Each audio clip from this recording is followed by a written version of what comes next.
This is the Cowboy State Daily Morning Show with Jake. The new way Wyoming wakes up.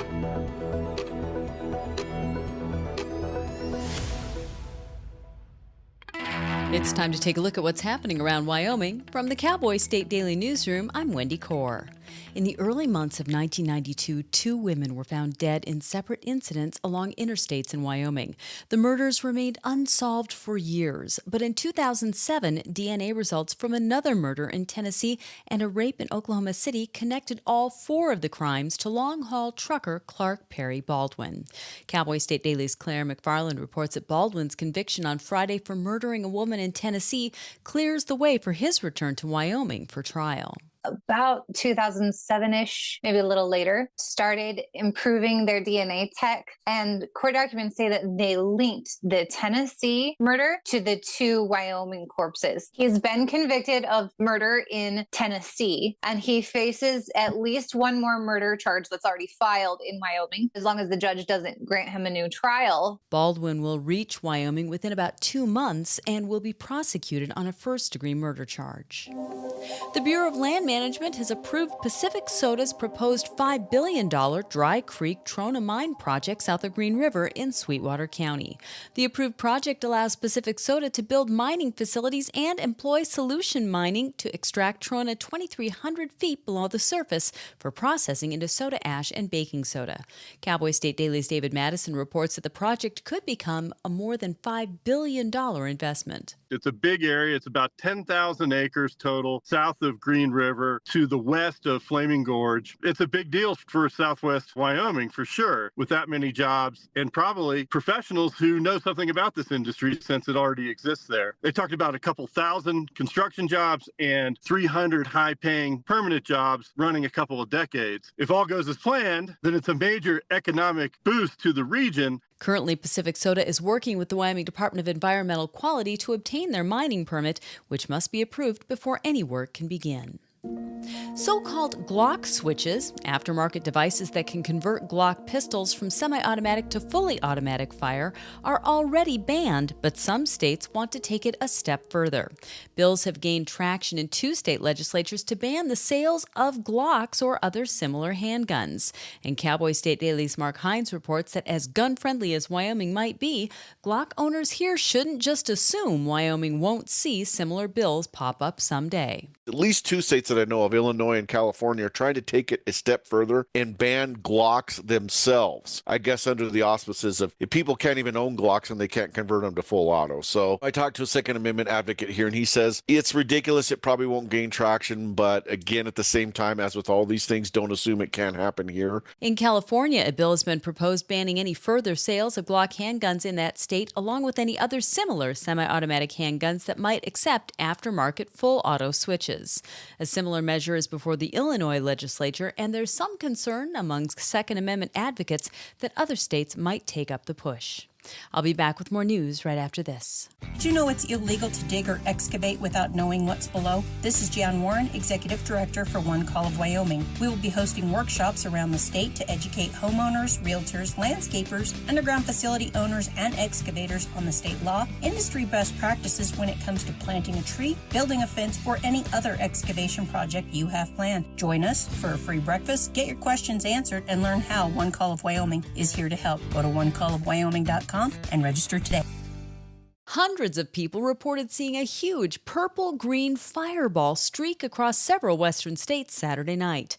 The colorful meteor was seen as far north as Canada, south as Colorado, and west as the Pacific coast. Thanks to reports submitted to the American Meteor Society, it was determined that this was a Wyoming fireball.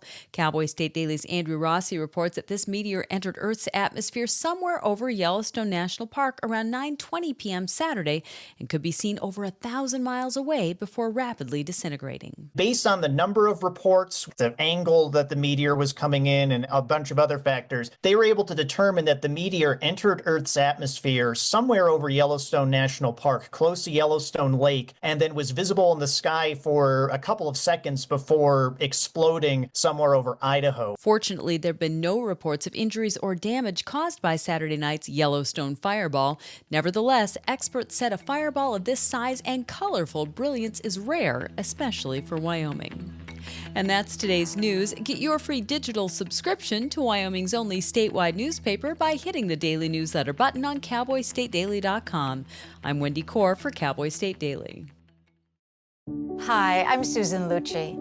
I never thought about heart disease until I had my own heart event. I had heard many times that heart disease is the #1 killer. It went in one ear and out the other, frankly. I never had a health issue, but suddenly I had that pressure, that elephant pressing on my chest. By the time I got to the ER, the doctor decided to give me a CAT scan. I had a 90% blockage in my main artery and a 75% blockage in the adjacent artery. I received 2 stents in my arteries. Stents developed through research funded by the American Heart Association.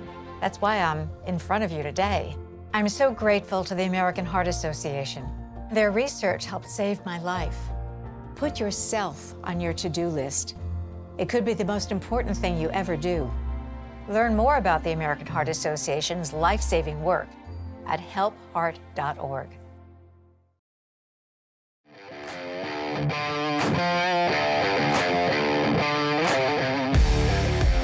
It's a Tuesday Cowboy State Daily Show with Jake, Teacher Appreciation Day. We appreciate you, educators.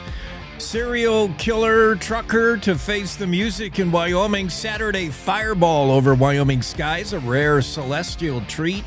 16-year-old teen held in the bonfire shooting has alleged ties to biker gang activity. Lawmakers may be coming for your Glock.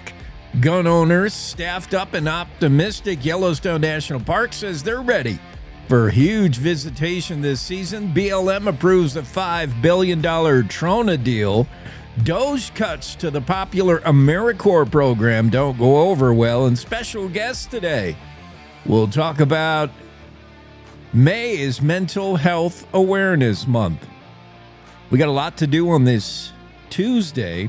Into the Zoom room, Jen Coker.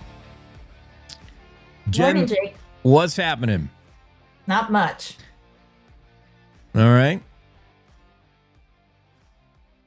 I spent the day in Pinedale yesterday, accidentally.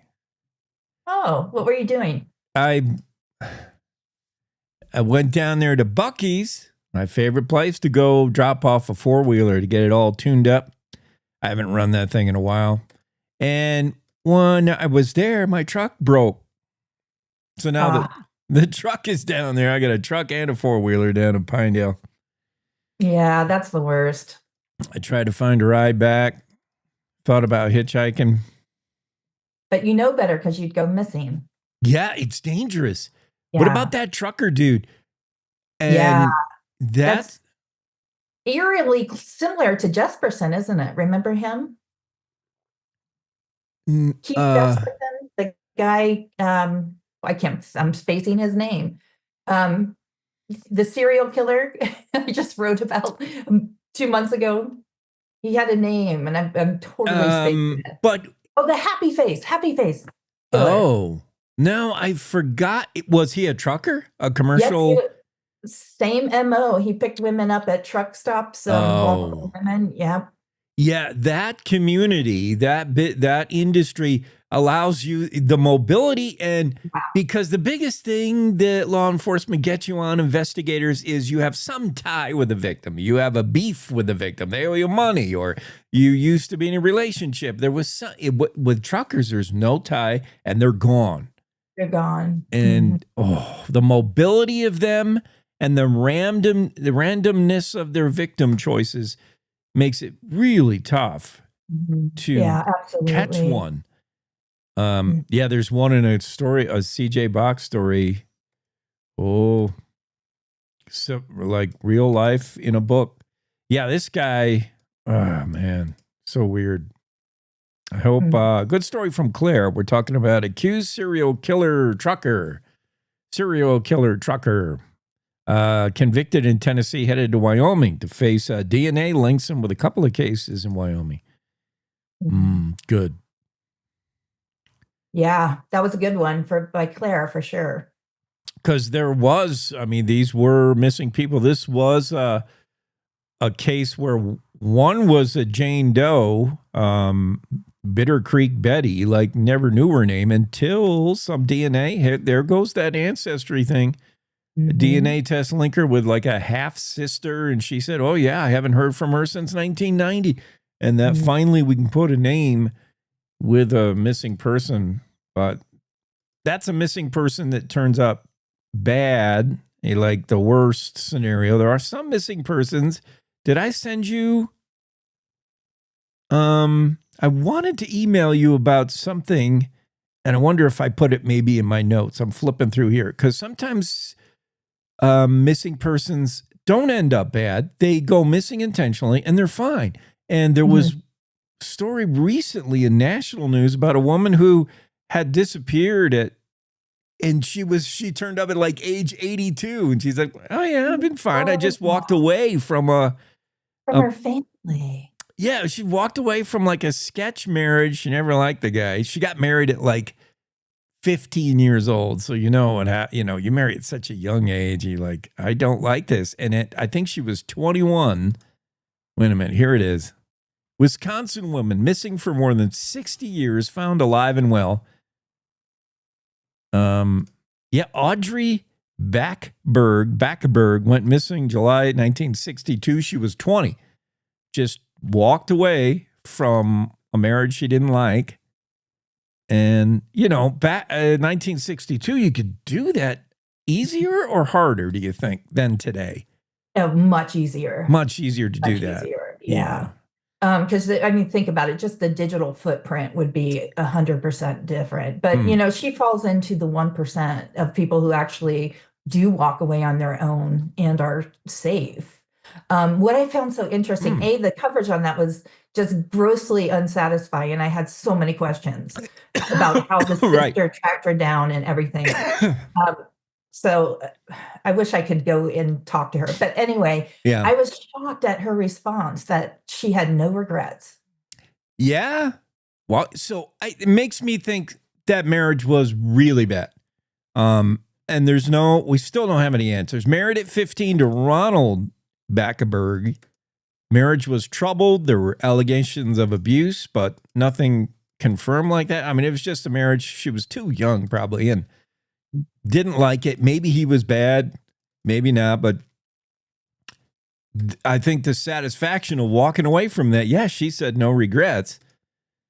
You say 1% of these missing persons turn out like this, like they really just intended to drop out. Very rare in my experience. And talking to a lot of people in the industry, I guess I should just call it an industry. But other people who are invested in missing person cases, that everyone says the same. It's so rare. I mean, typically it's a euphemism for dead. So it's, good for her. It was exciting to see that she was still alive and she had no regrets. I have so many questions, Jake. I know. Obviously, the coppers are not going to tell us where she is and what she's been doing, or how she's been living, what name she's been using. We want to know all those things. That's never going to get divulged for her privacy's sake. But I would like to know at least, like, do you realize, like, people were looking for you? Like, there was a certain amount of time and money spent in trying to find out what happened to you. And I would imagine she's like, so what? Because she said no regrets. No regrets. I was thinking about her kids, what their story is and how they feel about this. So all kinds of questions. Yeah. But it's exciting to see somebody actually alive. Yeah, I'm glad. Yeah, we get resolution and it worked out for her. What's going on with your story about the manhunt on? Yeah, he's still on the run. I just checked yesterday. So the police chief has promised he'll give me a heads up when the guy is captured. But they're not saying much at this point, the police, because, it's an active investigation. And so I don't know very much more than what the mother told me. And she seemed to think it's the guy that he sold the car to and who he confronted. about not paying him the rest of the amount. Now, sometimes, Jen, you and I jump into a story midstream, and our listeners may not be up to speed on this. I barely read it, so that's probably a good thing. So get us caught up on what's going on, John Lush, and what happened with this shooting. Yeah, we definitely did just jump in midstream. Sometimes that's how we'll start in the middle. Some novels do that. They start in the middle, and then you got to backtrack your way to figure out what happened. It's a good way to keep people on the edge. Yeah. But in this case, John Lush, he's a guy from Rock Springs and Saratoga, and he moved to Marshall, Michigan 5 years ago. He was doing well. Things were going well. And he lost his longtime partner suddenly to an aneurysm. And so he was lonely, kind of looking to meet female company, and kind of came into the company of a woman struggling with addiction who entered him into a realm of characters that weren't exactly the most upstanding. He was a tow truck driver, just a hardworking, super nice Wyoming guy who wasn't accustomed to that sort of world. But anyway, so he had sold his car to one of these guys in this circle who is an alleged drug dealer. And he sold the car for $2,000. The guy gave him $1,000 in advance at the time he handed his key fob to him. And the understanding was 4 months later, he would pay the remaining $1,000. So the 4 months came and went. And so John decided he was going to go have a peaceful conversation with the guy to either A, get the money, get the key fob back, or come up with some working arrangement to get the rest of that money. And the easiest solution would have been to get a new key fob, right? That would have locked the guy out. But those cost, apparently, I don't have a key fob. I drive a car from the 90s. Yeah. But so I guess they're $800 or so to replace. So it wasn't advantageous for him to replace that to get $200 back. But anyway, so from his mom, from her understanding, he was heading in that direction to go confront the guy, and that was the last they saw or heard from him. And he was found on Easter morning inside a house in a town about 25 miles away, where 4 people were inside this house with a dead body. And the house this is not in Wyoming? No, this is all in Michigan. Yeah, this is back in Michigan. Yeah, the Wyoming connection is he's from Wyoming. Yeah.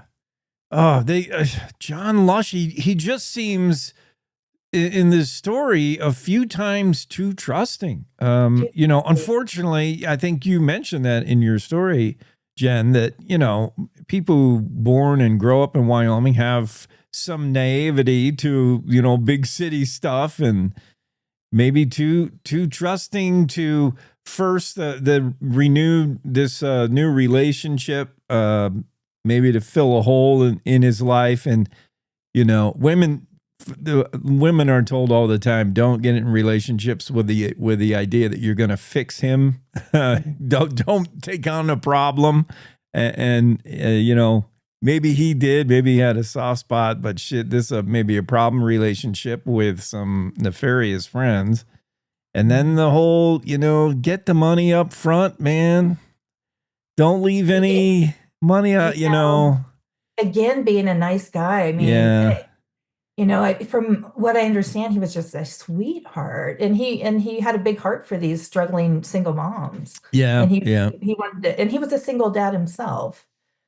Yeah, he had a 16-year-old daughter. So I think he, and he had a very tight family relationship with his own family. So, that kind of someone from that environment where you're used to family support, and you see somebody who doesn't have any, I would think that would just make you even more prone to help people. I mean, it's easy for us to say in hindsight, you don't go collect $1,000 from somebody without packing. I don't know. You just don't expect stuff like this. Yeah. And the police did say they believe he was ambushed. So it sounds like they invited him into the home and shot him. And the police wouldn't say how many times, just multiple gunshots. So very sad. Yeah. What else is going on in your world? You're working on other stuff? Oh my gosh, the cartel pilot from Thermopolis. Yeah, I I naively thought I would have that for last weekend, and I'm now at 4,500 words, and now my job is to go back and cut. I think you wrote the longest. You have the record for the longest story. Your Cokeville shoot, your bombing. Oh, Yeah, so I'm right up there with you, Jake. So now I have to go back and cut it back. And the problem is this guy's life is so fascinating. Every aspect of it is, and he's got so many different chapters too. So it's not like you can kind of encapsulate it in a yeah, tight story. I know. And it's one of the most difficult challenges. I know, like, journalism problems, but it is the hardest thing because it's your baby. It's difficult to edit because you feel everything's crucial to the story. Sometimes it needs a different set of eyes and someone to read it who is not that engaged and invested in the story. And you say, well, these paragraphs are confusing or not necessary, or I didn't, I don't know. It's hard. It's hard to cut your stuff. Yeah, and I mean, the problem also is he's working on a memoir, so I have a lot of material to work with, and I'll start reading it, and I'll get lost in, his first flight into the jungle, and I'm like, whoa, we need to know everything about this, and then of Yeah. course he was tortured in a Mexican prison. Oh my gosh, I mean, there's so much. Yeah. So the trick is to give enough to make it interesting, but I simply can't do an exhaustive story about this guy's life. Yeah. I totally get that. I know exactly what you're talking about. Mhm. Well, however long it takes, keep at it. I'm excited to see that. You know our editors, Jake. Oh, right. Well, I can say, yeah, however long it takes, but I yeah. tell them you said that. Yes. Yeah, tell them you have plenty of leave Jen alone. Don't badger her over this. This is going to be a Pulitzer Prize stuff. This is going to be Right. good. And you need him on your show, and I will make that happen. He's just fascinating. Yeah, I can't wait for that too. This sounds like and I'll have to slot a little extra time for him, looks like, because there'll be a lot there. It's not a 15-minute deal. Awesome. All right, Jen. All right, Jake. Oh, and I've got FBI stuff. This is a little bit exciting for cybercrime. Wyoming is now third. And we are up 30 million in losses over last year. So I'll have that this weekend. And is that the gullibility of Wyomingites coming up again? Like we're too trusting. It's extortion and personal data breaches. So the extortion is the scams, the warrant. We got a warrant out for your arrest. Yeah. One day I'd like to get my hands on people who are behind these scams. Oh. Yeah, all right. Good stuff. Stay cyber safe out there. You too. I'll see you Thursday. All right. Jen Coker of the Cowboy State Daily Show. Take a quick break. Be right back with Greg Johnson. Wyoming is a big state. There's so much ground to cover, so many stories to tell. But the Cowboy State Daily News team is up to the challenge. I'm Wendy Core, host of Cowboy State Daily Video News. Whether it's politics in Cheyenne, energy issues in the Powder River Basin, or grizzlies in Yellowstone, our talented crew of experienced journalists are out there finding and telling the stories that matter. What's the best restaurant in DuBois? Renee Jean checks it out. What's the most recent Supreme Court decision mean to our everyday lives? Claire McFarland explains. How is the upcoming elk hunting season shaping up? Mark Hines lets us know. Every day, I talk to the reporters who are covering the topics, issues, and people that are important to Wyomingites, and in our daily newscast, I bring you those stories. Tune into the Cowboy State Daily Video Newscast every morning, only on CowboyStateDaily.com. This is the Cowboy State Daily Radio Network. Gracie and Pedro might not get along so well. They're standing on my tail. But there's one thing they agree on. There's a right seat for everyone. Oh, that's the good stuff. Whether you're a dog, Hold on, Pooch. a cat, a fish, or a rat. And I'm a ferret. Be sure to travel safe. How can you be so sure? I'm absolutely positive. On your next adventure, make sure your children are in the right seat for their age and size. Get it right at nhtsa.gov/the right seat. So I wanted to talk with you and your mom today, Lily. Because some people at school have noticed changes going on with you. And we're concerned. Like what? Who? Some of your friends, teachers. It sounds like you've lost interest in a lot of things lately. You're hanging with new friends. So? So Individually, maybe those things are no big deal. But taken together, and then the incident the other day, you were with Derek when he was caught selling marijuana. Yeah, he was selling it. Honey, we know. But we care about you and want to know what's going on. That's right. We just want to understand better and see how we might help.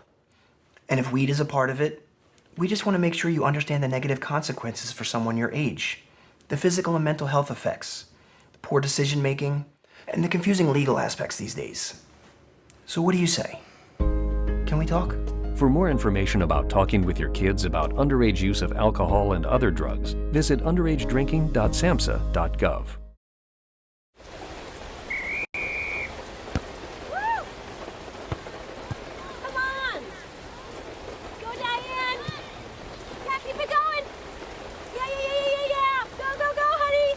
If you love them enough to drive an hour to cheer them on as they get beat 11-0 in the rain, then surely you'll check nhtsa.gov/the-right seat to make sure they're correctly buckled in the back seat.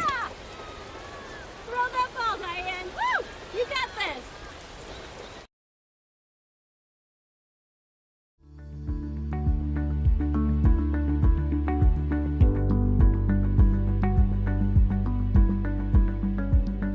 Cowboy State Daily Show with Jake. It's Greg Johnson into the Zoom room. Cowboy State Daily managing editor. What do we talk about? Sports, politics, birthdays. Well, you're not into the Nuggets, but they had a come from behind last second win last night. I did. Number one. It was great. I read that headline. The Knicks big comeback over the Celtics, and the Nuggets big comeback. Yeah. So what does that put them now? Are they through the first round? It's the first game of the 7-game series. Okay, of the second round. Yep. Okay. Wow. Yeah, but they trailed. They were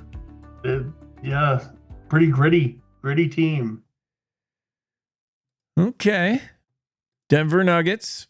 With the Avalanche gone in hockey, that's the big hope. With the Rockies already mathematically eliminated in baseball. They are on. It's almost like you want to. They're on a historic trajectory here. They're on path. I did the math yesterday. They're on a path to if it holds out, they're going to finish 30 and 132. Oh my. That's bad. Yeah, the thing about baseball, in my opinion, the beauty of it is the season is so long that you really know who's who when you get to October. It's unfortunate that the playoffs are by comparison so short. And sometimes the best team maybe doesn't win the World Series. There's no hiding in a 162 game regular season.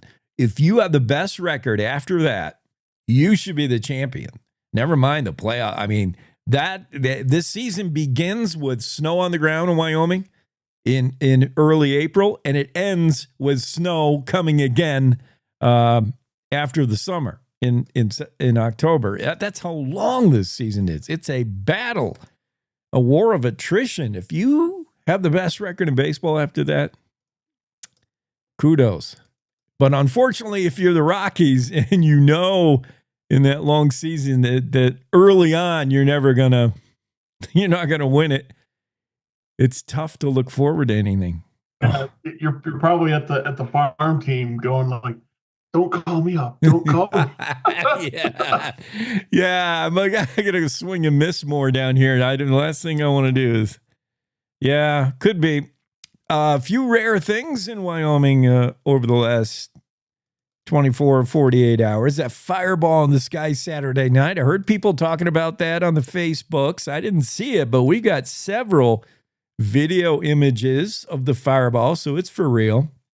And rare. The thing was, it was. I don't know. It was ET returning or something. It was bright. Really bright. Really bright. Really big. Caught on some webcams. It's pretty cool. A lot of eyewitnesses. and a really rare ringtail raccoon. I've got to shoo away a raccoon from my front deck almost every other night. He's trying to get into stuff, but he's not one of these cute little ringtails. I think one game and fish warden said, "Oh my gosh, that's a ringtail." Are they that rare? Yeah, I mean, they're pretty ringtails in themselves. They're not rare, but they're rare to be here. Yeah. It's yeah. Holy smokes, that's a ringtail. Holy smokes, that was the quote. You don't hear that very often. Quote. Holy smokes, that's a ringtail. Yeah, they're supposed to be in Arizona and places like that, but yeah, this little ringtail was. Dogs were barking at it, and I think wildlife management's on the job trying to trap it and put it somewhere where the dogs won't get it. What else? Yeah, other big news. I mean that BLM approving that huge Trona mine for Pacific Soda. Yeah, $5 billion mine project. $1 billion I think you can get to the $1 billion mark pretty fast if you're mining gold and silver and precious metals, but $5 billion in Trona sounds like a lot of work, a lot of jobs, good for the economy. Trona mine project south of Green River approved. BLM, that could be big, big money. David Madison has that story. Did we know this was coming? This is a surprise to me. We did. Yeah, Pat Mayo had reported on it before too. Okay. But this is what's surprising is we just last year reported their plans for it, that they're getting Wyoming's approval on it, which state approval is pretty easy. Or not easy, but quick. It happens quick. Yeah. I think this is a huge kind of testament to the differences in the administrations and how things go, because usually federal approval it takes a while, and now I mean they're really speeding up the approval of these things. This might be one of the early test cases. Like, really, does the new presidential administration grease the wheels? Does it make it easier? Maybe, I guess it does. Look at that. Now we have approval of this big Trona mine. Also, change in presidential administration often means a different attitude towards immigration. And I saw the one opposition voice, or a few opposition voices, to the idea that the state GOP wants a federal ICE detention center opened in Wyoming. We have that cooperation agreement with Sweetwater County Sheriff's Office with the ICE facility, but what about a statewide ICE facility where we could hold illegal immigrants before their deportation? It's getting interest, but there's a few detractors. Some say no county is going to want this. Where are you going to put it? Every county is going to say, no thanks, not here.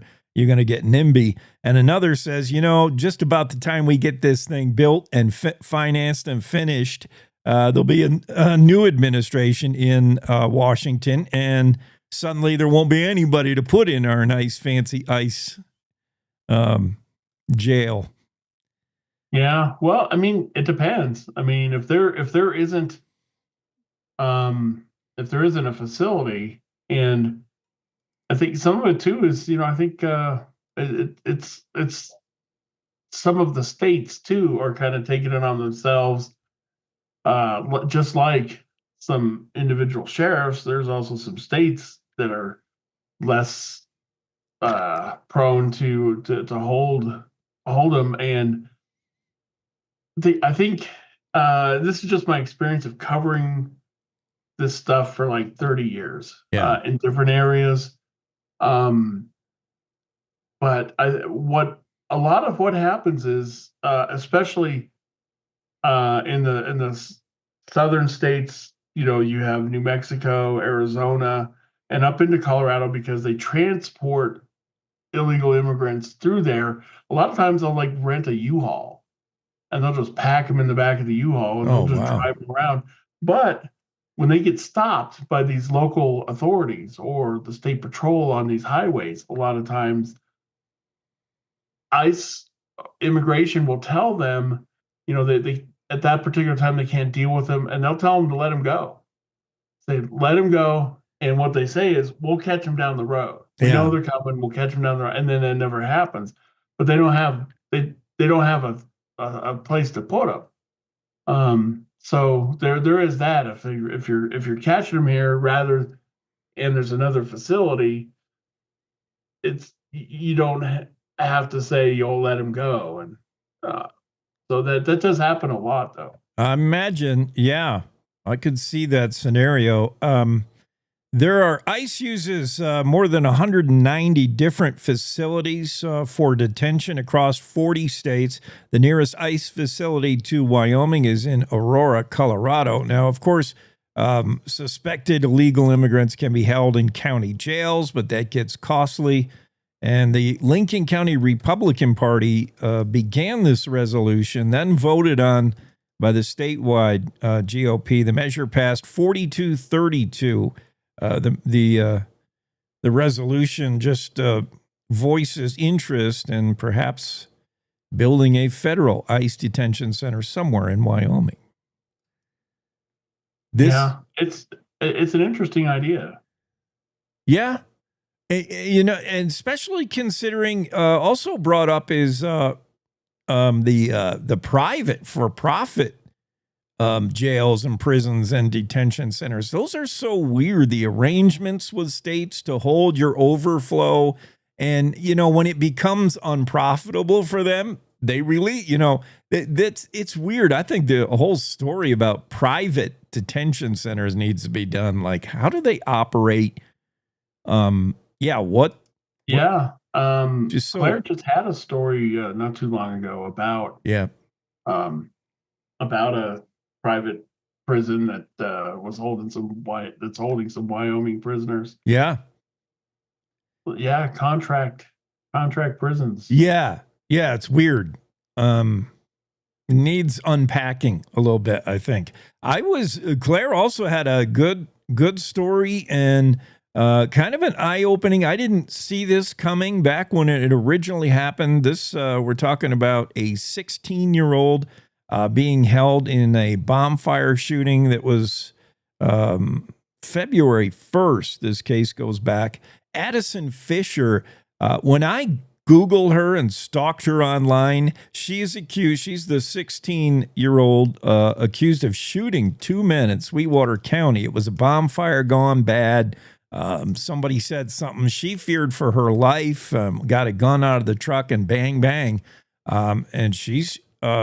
The prosecutors want to try her as an adult, which would be significant. The 16-year-old be much more, the penalty is much higher, much more at stake. They want to try her as an adult because they say she has ties, biker gang ties. Her stepfather is allegedly the leader of some nasty outlaw motorcycle gang. But how much influence does that have over her? Because when I stalked her, she seemed like a model high school citizen. She had a 4.0 average, plans to go to Montana State and run track. She just seemed like a kid who had her head on her shoulders. Or is she? I don't know now, as Claire has new revelations. Prosecutor looking to try a 16-year-old as an adult because of biker gang ties. Eee. Yeah. It's an interesting twist to that. The fact that the prosecutor, that it's an unusual thing. So you got to think the prosecutor is pretty confident in the evidence to support that argument. And who knows? Maybe it's also a way to kind of pressure the stepdad a little bit. I don't know. But, it's not something that they just do on a whim. It's an unusual thing, but it's also, when they do it, it's like they pretty much think they got it, Right. And I know. And it's no fault of your own. If Addison Fisher's stepdad, is James King, she can't do anything about that. And, does James King have any influence over her life? James King is, believed to be the president of a local chapter of bad bikers called Sons of Silence. Claire reached out to James King and got crickets, but it wasn't only the tie to the stepfather. The prosecuting attorney also, their office released pretty interesting Snapchat. I didn't think you could I thought the whole point of Snapchat was, as opposed to text messaging, this stuff just disappears after you chat, but I guess you can go retrieve it. Nothing ever disappears. I guess not. So there was some funky Snapchat that Addison will have to answer to, her talking to a friend about what went down, how it went down, and then trying to hide things in the aftermath. Go read the story, Claire McFarland. It's tough to come to any kind of conclusion. I guess this is why you need to go to court, because it's complex. Yeah. Well, that text, it doesn't seem self-defensive when you hear we were there to handle business. Yeah, and business was handled. Business was handled. That does not sound like the Addison that I read. There's a 16-year-old that puts on a face for the world and potential colleges, and then there's a 16-year-old texting her friend, "Yeah, we handled business." Ooh, boy. Addison, who are you really? We'll see how that story turns out. Claire McFarland has it in the Cowboy State Daily. The trucker. Oh, Greg. That's an insane story. Scary. Yeah. That is crazy. And you got to be thinking that's a lot of the comments were, there probably are others laying around out there that he's killed that haven't been found or linked to him yet. Totally. Whenever you hear about a serial killer, DNA evidence linking him now to at least 2 cases in Wyoming of disappeared women. You think Amy Rowe Bechtel, you think anybody who's disappeared in Wyoming that the cold case hasn't closed, and you wonder, was it Clark Baldwin, the trucker? Serial killer trucker is being extradited from Tennessee, where he murdered a woman. Now he's going to have to answer to 2 cases in Wyoming, 2 cold case murders in the early 90s. Spooky. Yeah, and I think the question now is, there's some follow up. I was talking to Claire about it. When he comes back, do the prosecutors here, and I mean, if they've got that DNA and they have him linked to these, do they go for the death penalty on these things? So he didn't. He got. I think he got life in Tennessee. So. How Claire would know? She's so smart about that stuff. Yeah, how would that work if you have multiple charges and some from a state where they don't have capital punishment, some from a state where they do? Who takes priority? Where is he even incarcerated if he's going to do life when it's all said and done? Tennessee or Wyoming? I think that's up to the states. They can they can decide. Well, you take him or I'll take him, or and I guess if they both want him so badly, they could go to court to determine it.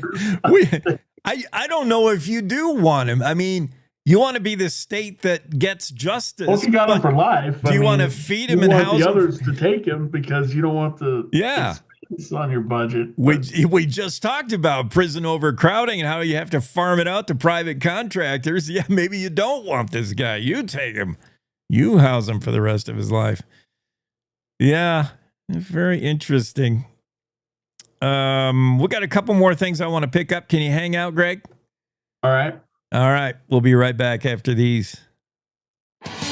Want to stay in touch with what's happening around Wyoming? I'm Wendy Core, host of the Cowboy State Daily video newscast. From Mountain View to Upton, from Jackson to Cheyenne, our reporters are out there finding and telling the stories that matter. Every day, I talk to the talented journalists who are covering the topics, issues, and people that are important to Wyomingites. And in our daily newscast, I bring you their stories. Tune in to Cowboy State Daily video news every morning, only on CowboyStateDaily.com. Wyoming is a big state. There are so many stories to tell, and here at Cowboy State Daily, we pride ourselves in bringing those stories to you every day. I'm Riley Strand, videographer and production assistant for Cowboy State Daily Video News. Every day, host Wendy Core and I talk to the experienced journalists who are covering the topics, issues, and people that are important to Wyomingites. And in our daily newscast, we bring you their stories. Tune in to Cowboy State Daily Video News every morning, only on CowboyStateDaily.com. You're listening to the Cowboy State Daily Radio Network. In today's digital world, it's hard to know who to trust. Your local TV and radio stations bring you the facts. Misinformation and deep fakes flood social media, but broadcasters deliver verified and accurate news. For news, emergency updates, sports, and entertainment, turn to your local stations. Text TV to 52886 and urge Congress to support the vital local journalism broadcasters provide. Emma, did you hear? Todd's in the hospital. Who's Todd? He got a collapsed lung from vaping. He thought it was cool. Not cool. Promise you won't vape, Emma. It can lead to a lifelong addiction, and we can't be friends if your lungs collapse.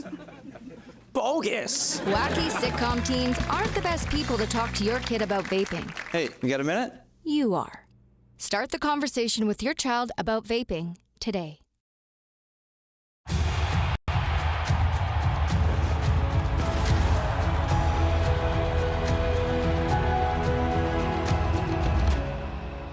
Breathe.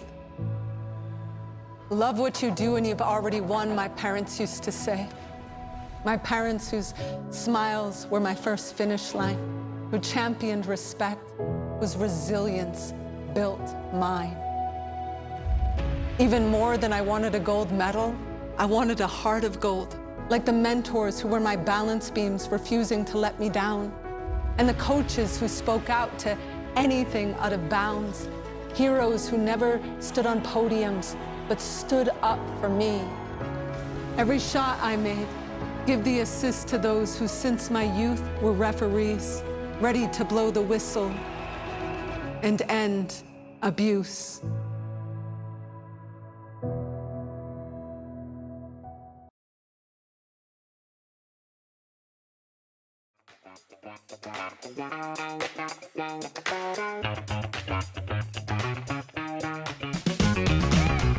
Cowboy State Daily Show with Jake and Greg. There's that jazz funk thing you like so much.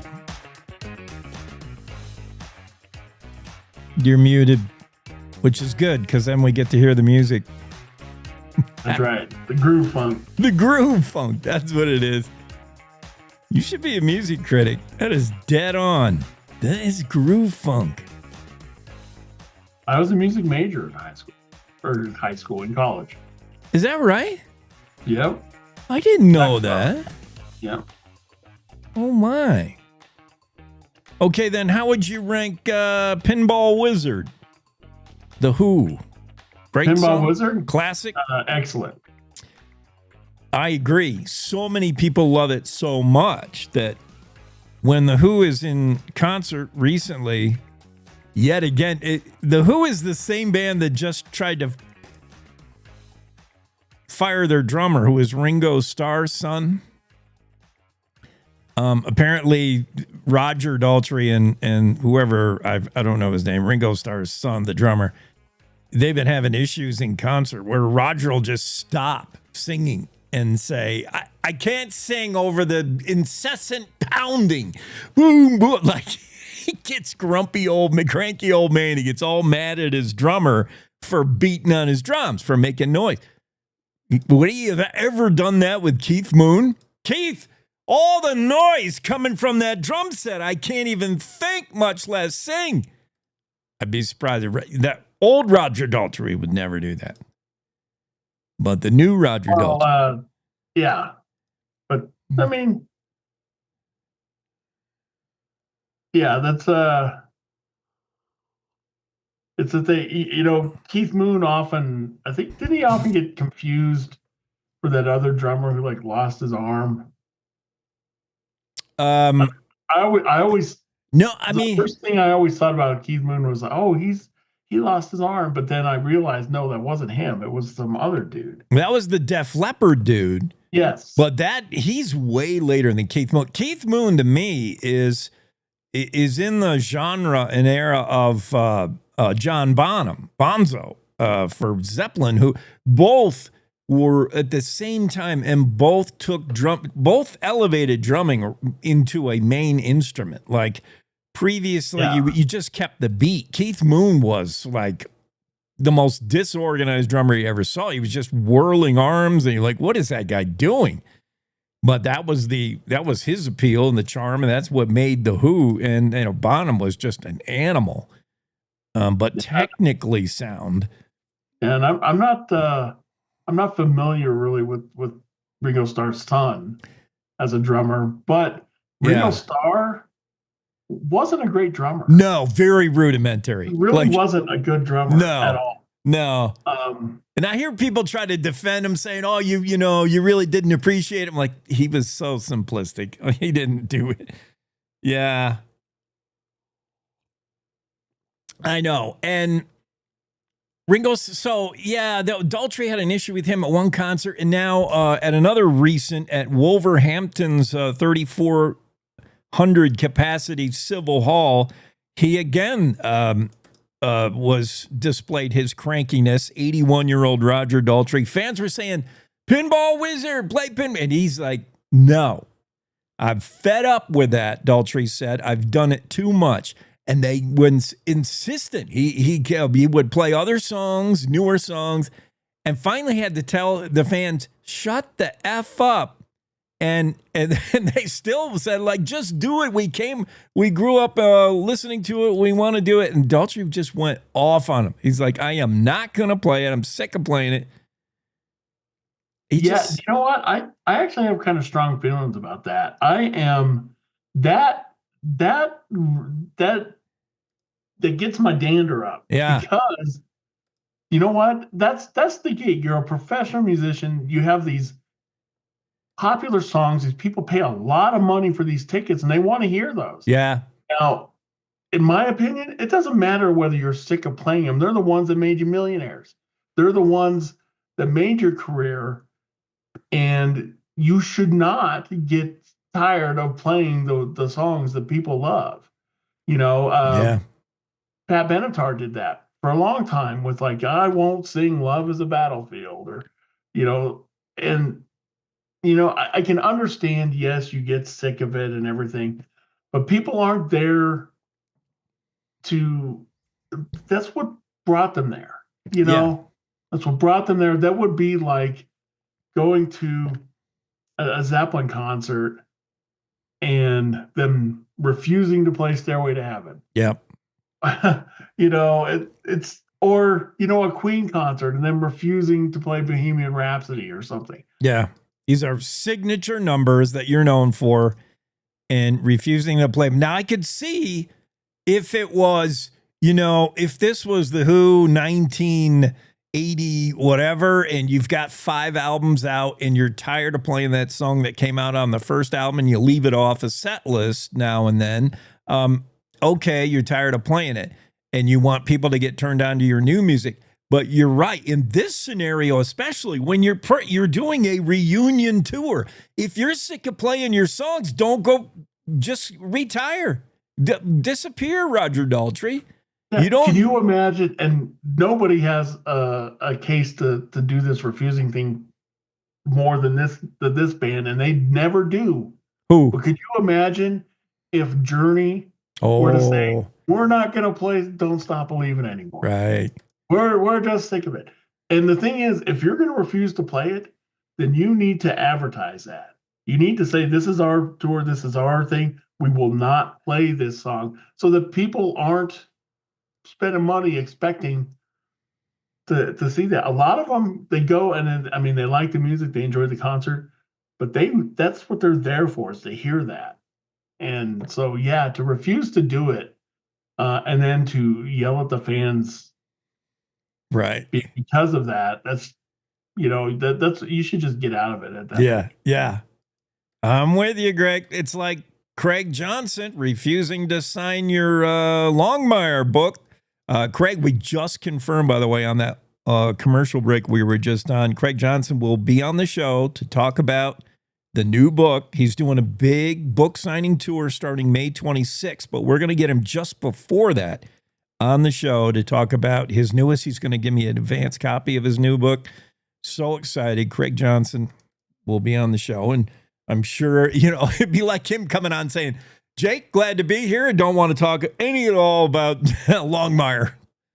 I want to talk about the new poetry project I got going on. Right. Yeah, it'd be something like that. Boy, we have a lot to learn about this Casper shooting. Dale Killingback, still not a lot of, DCI is investigating. 3 officers from the Casper Police Department are on administrative leave, which is what happens when you have a shooting. I mean, that's automatic. But what really happened? The estranged husband said they just came in and shot her. Meanwhile, the cops were responding to a burglary in progress. Somebody was armed, they said. Exchange of gunfire and a woman's dead. We don't know much. DCI's looking into it. Dale Killingback has been following it. Still don't know much about the death of 37-year-old Jody Cobia. Weird.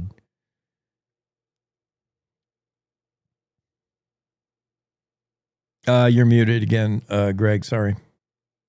You must have been coughing. That's yeah, probably. Yeah, 3 officers are on leave, but we only found that out yesterday. Oh, yeah? We only confirmed that yesterday. But we don't know, are all 3 involved? Did they all, I mean, they're all involved somehow, but did they all shoot her? Did she have a gun? Did she not? What about the burglar?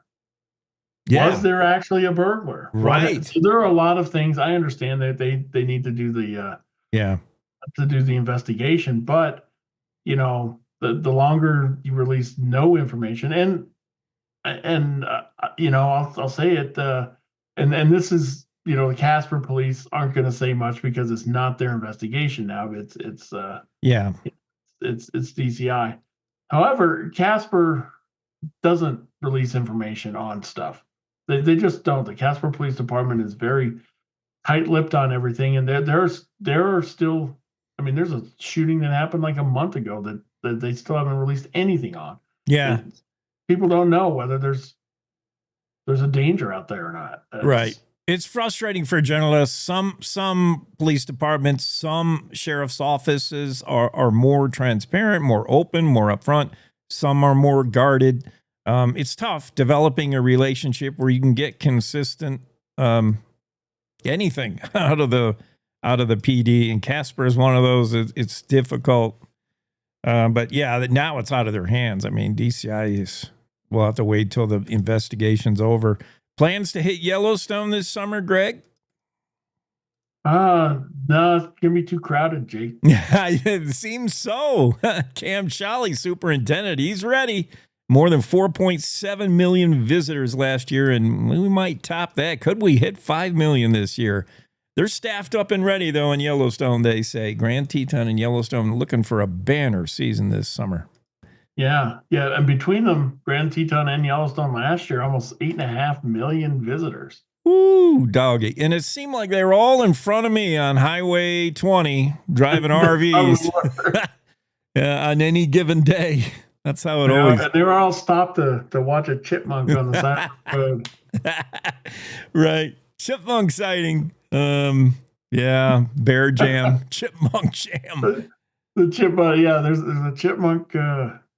It's a Yellowstone chipmunk. We have to stop. My cat killed a chipmunk the other day. It was huge. Like, it was half the size of him. I'm like, you're not going to eat that, are you? He's carrying it away across the lawn. I'm like, well, no. Please don't eat that. Wow. Well, I don't know. You know they did. Probably. All right. Have a good Tuesday, Greg. So great to have you on. It makes the morning go better. Oh, cool. Well, yeah, I enjoyed it, and we'll see you tomorrow. All right, buddy. Have a good Tuesday. Cowboy State Daily Show with Jake. Tuesday edition, May 6th, day after Cinco de Mayo. Are you nursing a hangover? I had a few beers yesterday. I'm okay. Top of the hour news break. We'll see you after that.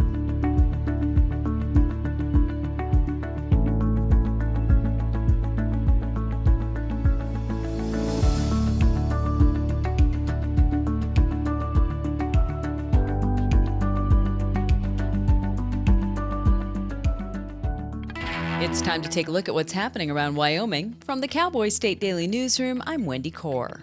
Members of the Wyoming Republican Party are so inspired by President Donald Trump's efforts to sharply curtail illegal immigration in America that they want Wyoming to play a direct part in detaining immigrants before deportation. On Saturday, the party passed a resolution calling for the opening of a federally funded U.S. Immigration and Customs Enforcement facility in Wyoming. Cowboy State Daily's Leo Wolfson reports that the measure passed on a 42-32 vote. Not only do the vast majority of the members of the Wyoming Republican Party support this, but a lot of them were also expressing concern about illegal immigrants in Wyoming basically being allowed to get away after they're already put in custody because ICE agents can't come to the state fast enough. ICE uses more than 190 different facilities for detention across more than 40 states and U.S. territories. The nearest ICE facility to Wyoming is in Aurora, Colorado. A week after a local woman was shot and killed by Casper police during a response to a report of a burglary, the department has confirmed that 3 officers remain on administrative leave.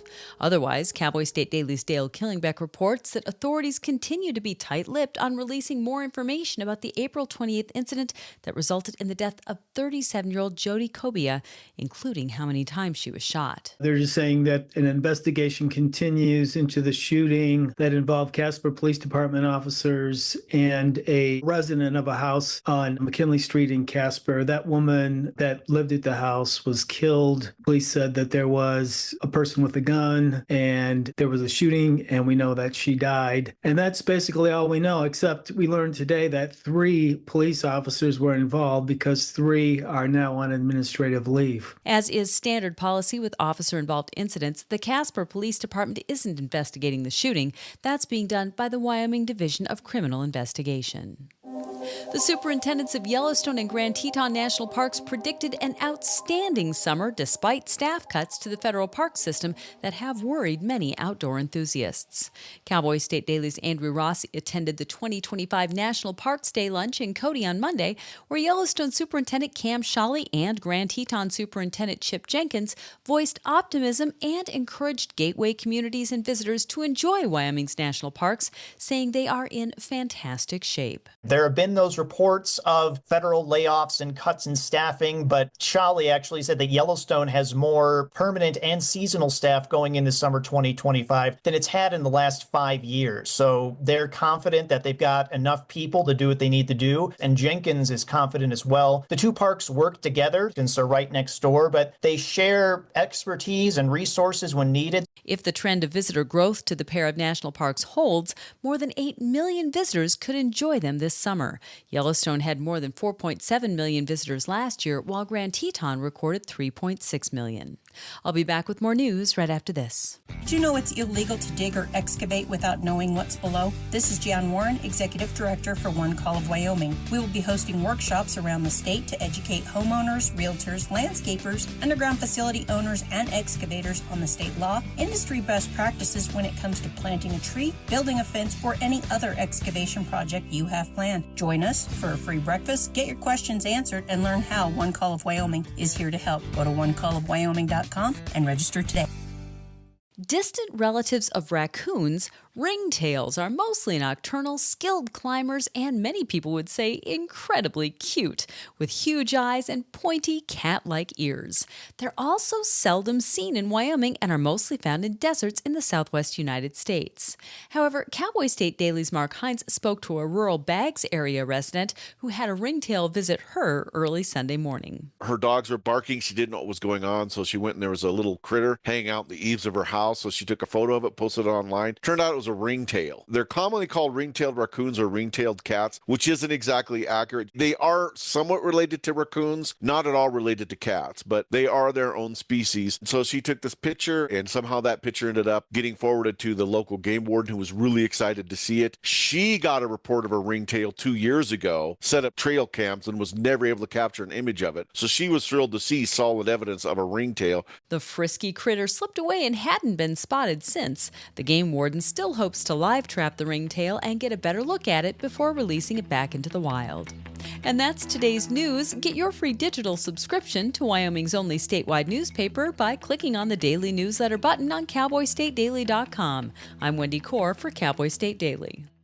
For a Native American child living in poverty, opportunities are limited and filled with obstacles. Generational trauma, poverty, and a disconnect from their culture. These children are looking for a new direction, a chance at a better life for their families and communities. At St. Lebre Indian School, Native American children get that chance. I like that they try to keep us safe. I do feel safe here. My favorite thing about Lebre is how they incorporate our cultural values into our everyday education. St. Lebre is more than a school. Here, every child gets the education and tools to become the change makers of tomorrow.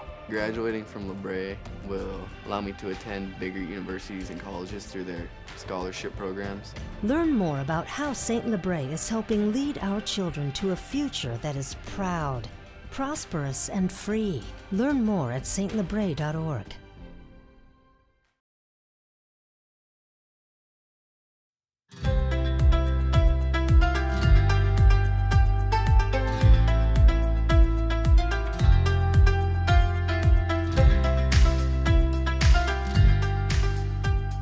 Cowboy State Daily Show with Jake. Welcome back. May 6th.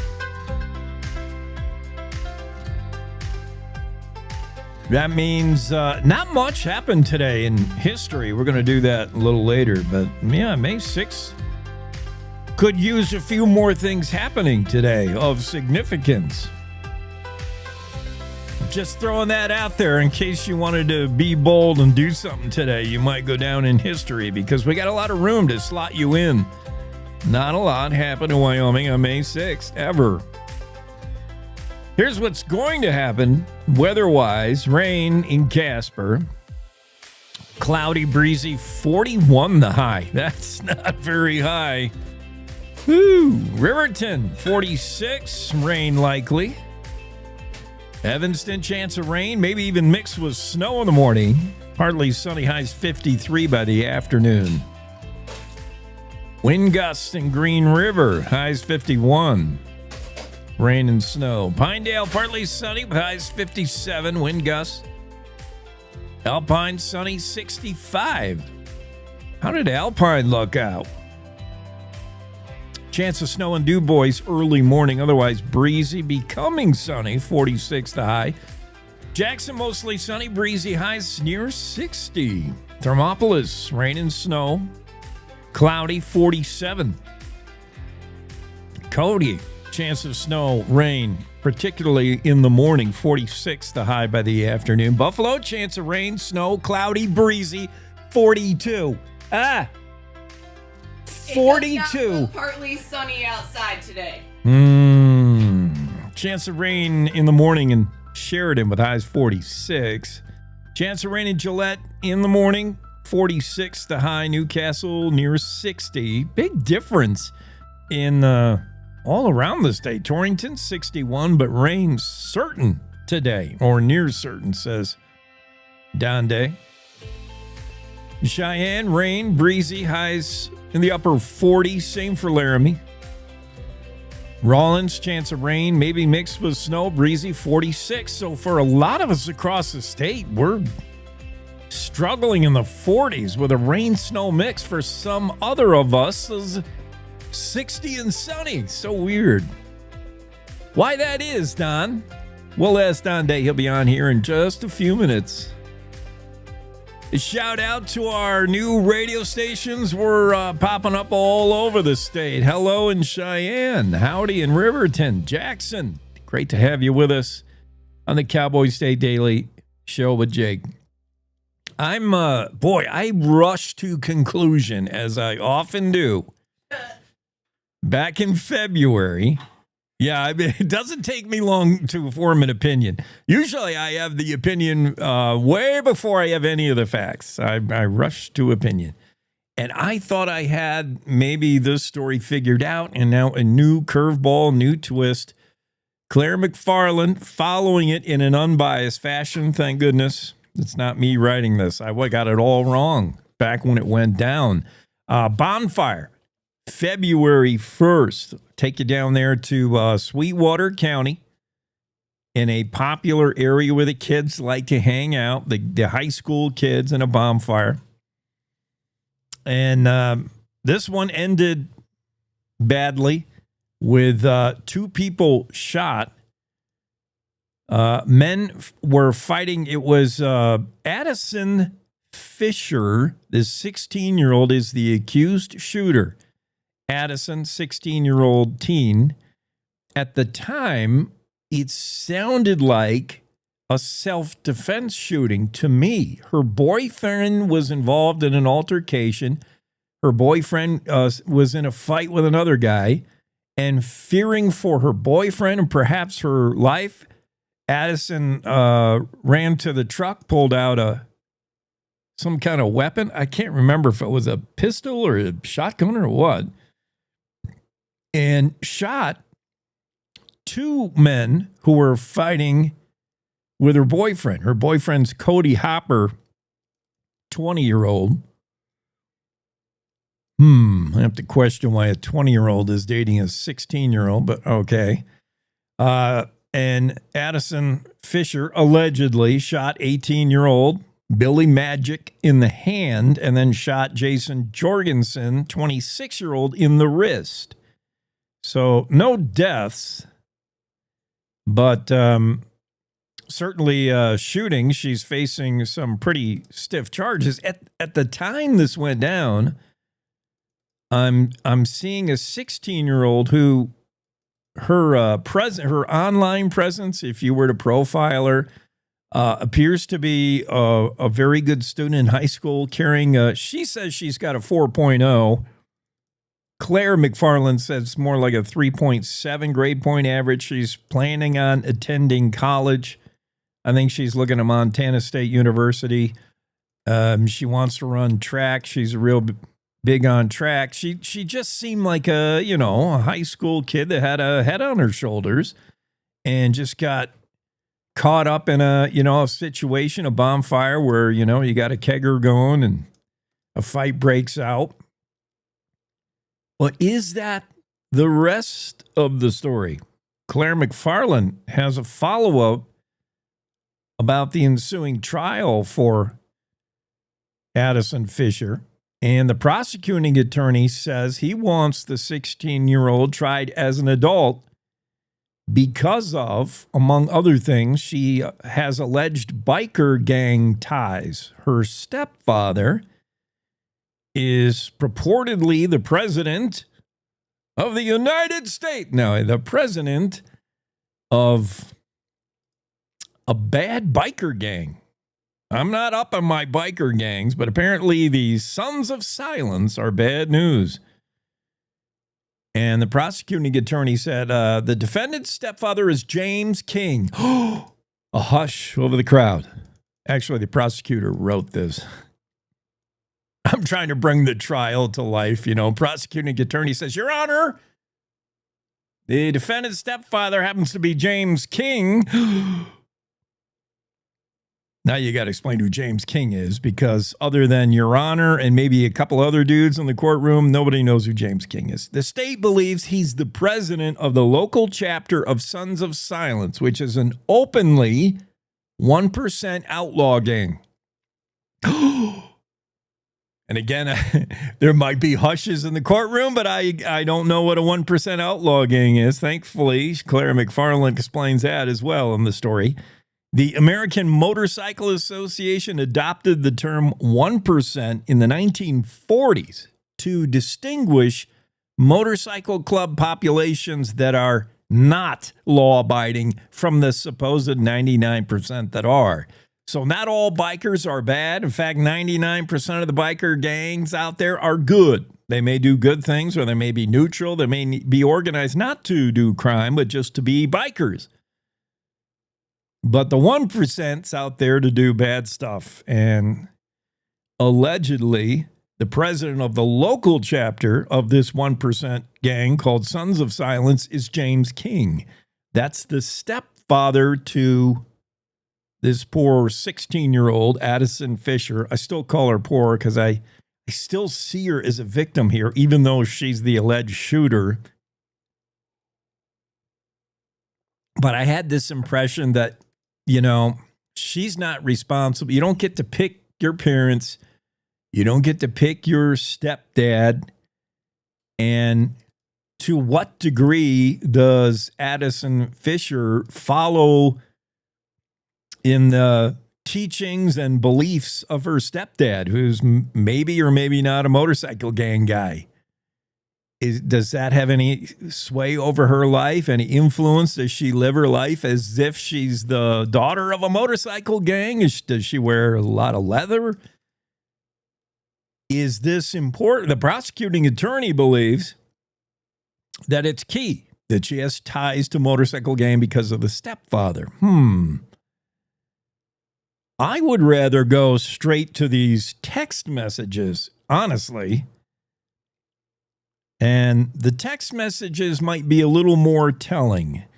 I know online I've seen Addison Fisher has posted, her pitch to colleges explaining herself. She says, I've got a good job. I work hard. I got good grades in school. I love track. I would love to go to your college. She sure looks good, a 16-year-old to colleges. She puts a good face forward.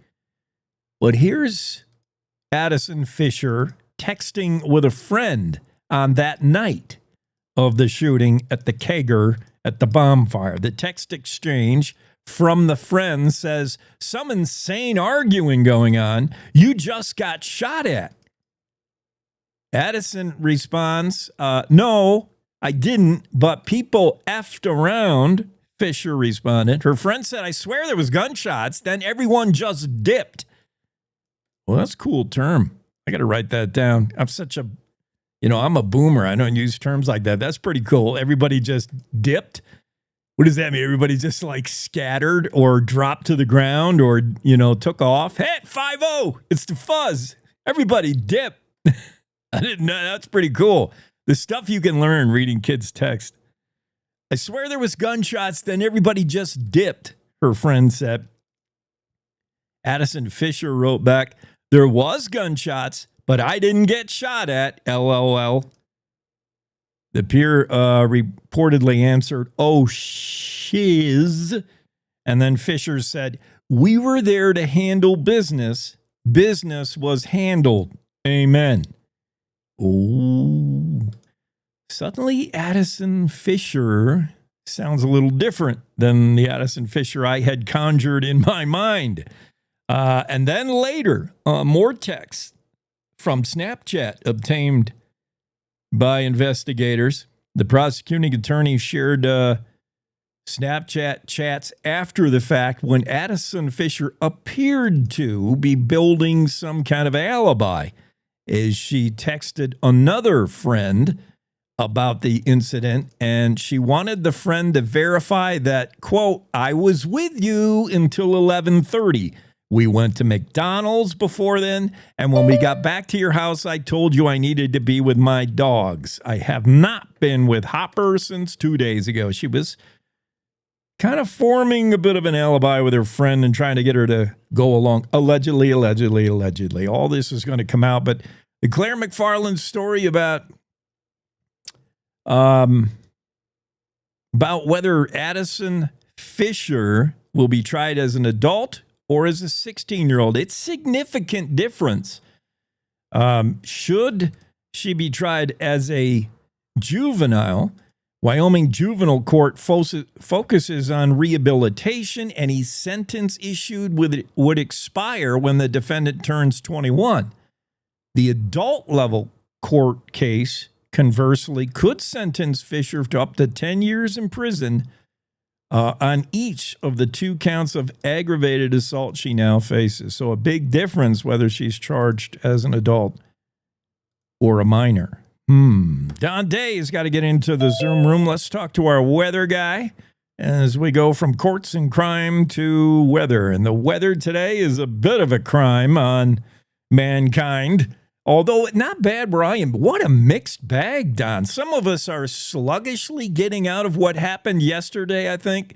A little slow to recover. Maybe some rain mixed with snow. And some of us will get there quicker. I don't know. What's happening? It's May. I mean, it's exactly what you expect this time of year. Rain, snow, thunder. We had all of those things yesterday. We had some sleet. We had some hail. And I'm seeing some reports of some good snowfall, like west of Lander, up into the foothills of the Wind Rivers, up there into Sinks Canyon. And another really good shot of moisture for the central and the northern parts of the state. You know, this is really what you get this time of year with these storm systems. You get a little bit of everything. And we say this all the time, Jake. This is the time of year to get wet. And sometimes that means not nice weather with it. Yeah. Well, yeah, we know what we're in store for in this typical May, and we should embrace it and welcome it. But I have trouble getting there some days. Well, I'm going to make it up to you, okay? Yeah. So at the end of this week and this weekend, you're going to be raving about the weather. Ooh. I like where this is going. Right. See? So, patience, good things come to those who wait. So we kind of have to suffer through the next couple of days. But big high pressure comes in by the end of the week and the weekend. So big warm-ups coming. Going to get very spring-like this weekend, just in time for Mother's Day. Okay. Pretty good. I noticed I had one thing to ask you, and this is probably, I don't know, it might be simple, maybe not. But yesterday I saw clouds building. I mean, there were times when the sky was dark, and I was making a run from Jackson to Pinedale. My truck broke down in Pinedale, by the way, Don. Oh, great. I know. So, yeah, while I was waiting, sitting outside, I was looking at the sky. I'm like, oh, those dark skies, that does not look good. And a little bit of wind kicking. I'm like, am I going to get rained out? But it never did come. And it's what I call, and I don't know what term I'm using in meteorology, but I'm like, oh, that's a high sky. It probably is not going to rain. Whereas, when the cloud seems to be sitting right on you, like you're in downtown London, that's the ones that you're going to get wet. But to me, I'm like, oh, that's a high sky and fast moving. I don't think we'll get rain. Is there such a thing? What does that mean? Yeah, no, it's true. I mean, the higher the cloud, the more the rain's got to fall. Yeah. The snow's got to fall and the chance to evaporate. It also indicates that the atmosphere is not very moist down lower, or the cloud would be lower. Yeah. So you see a dark high cloud or a bank of thicker, higher clouds. That does mean that the bark is worse than the bite. Which does mean sort of that you're experiencing verga, or is that what it's called? Verga. The rain never does get to the ground. Yeah. Right. Oh, we're learning so much. I like it. Maybe I'll go into meteorology. You can do this thing. We'll switch frame. You'll be on the right. We'll switch sides. Well, yeah, we could switch work one day. That'd be great. One day. I'll make sure I do it right before a big storm. So you can do that. And I'll get to know what it feels like to be the one blamed, the messenger. Yeah. Exactly. I hear you. All right. Oh, I don't want Jeopardy.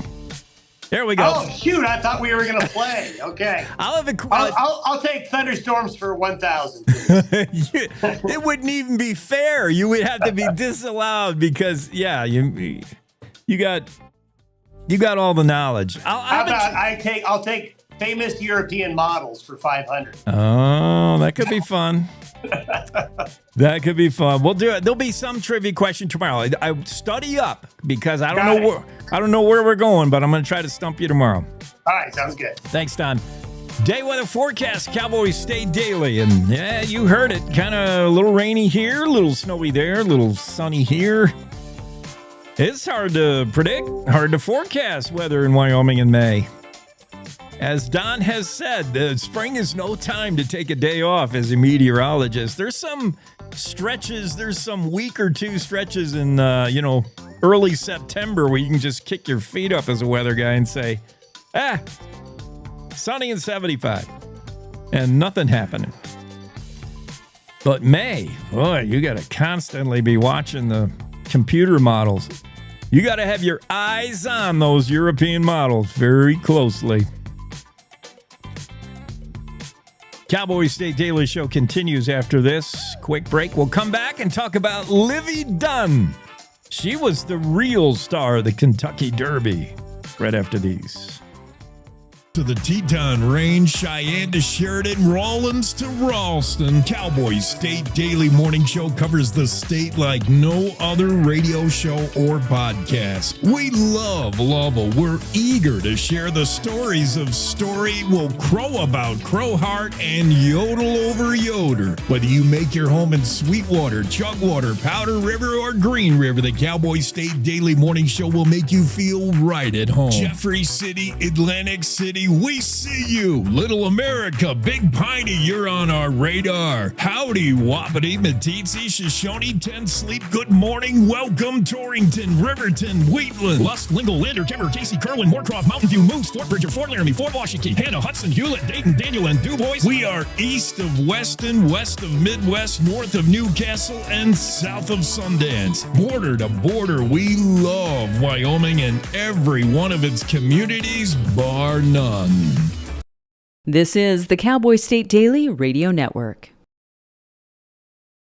When you hear the words nonprofit organization, what comes to mind? Is it a place your dog called home before finding you? Is it an organization that supports accessibility?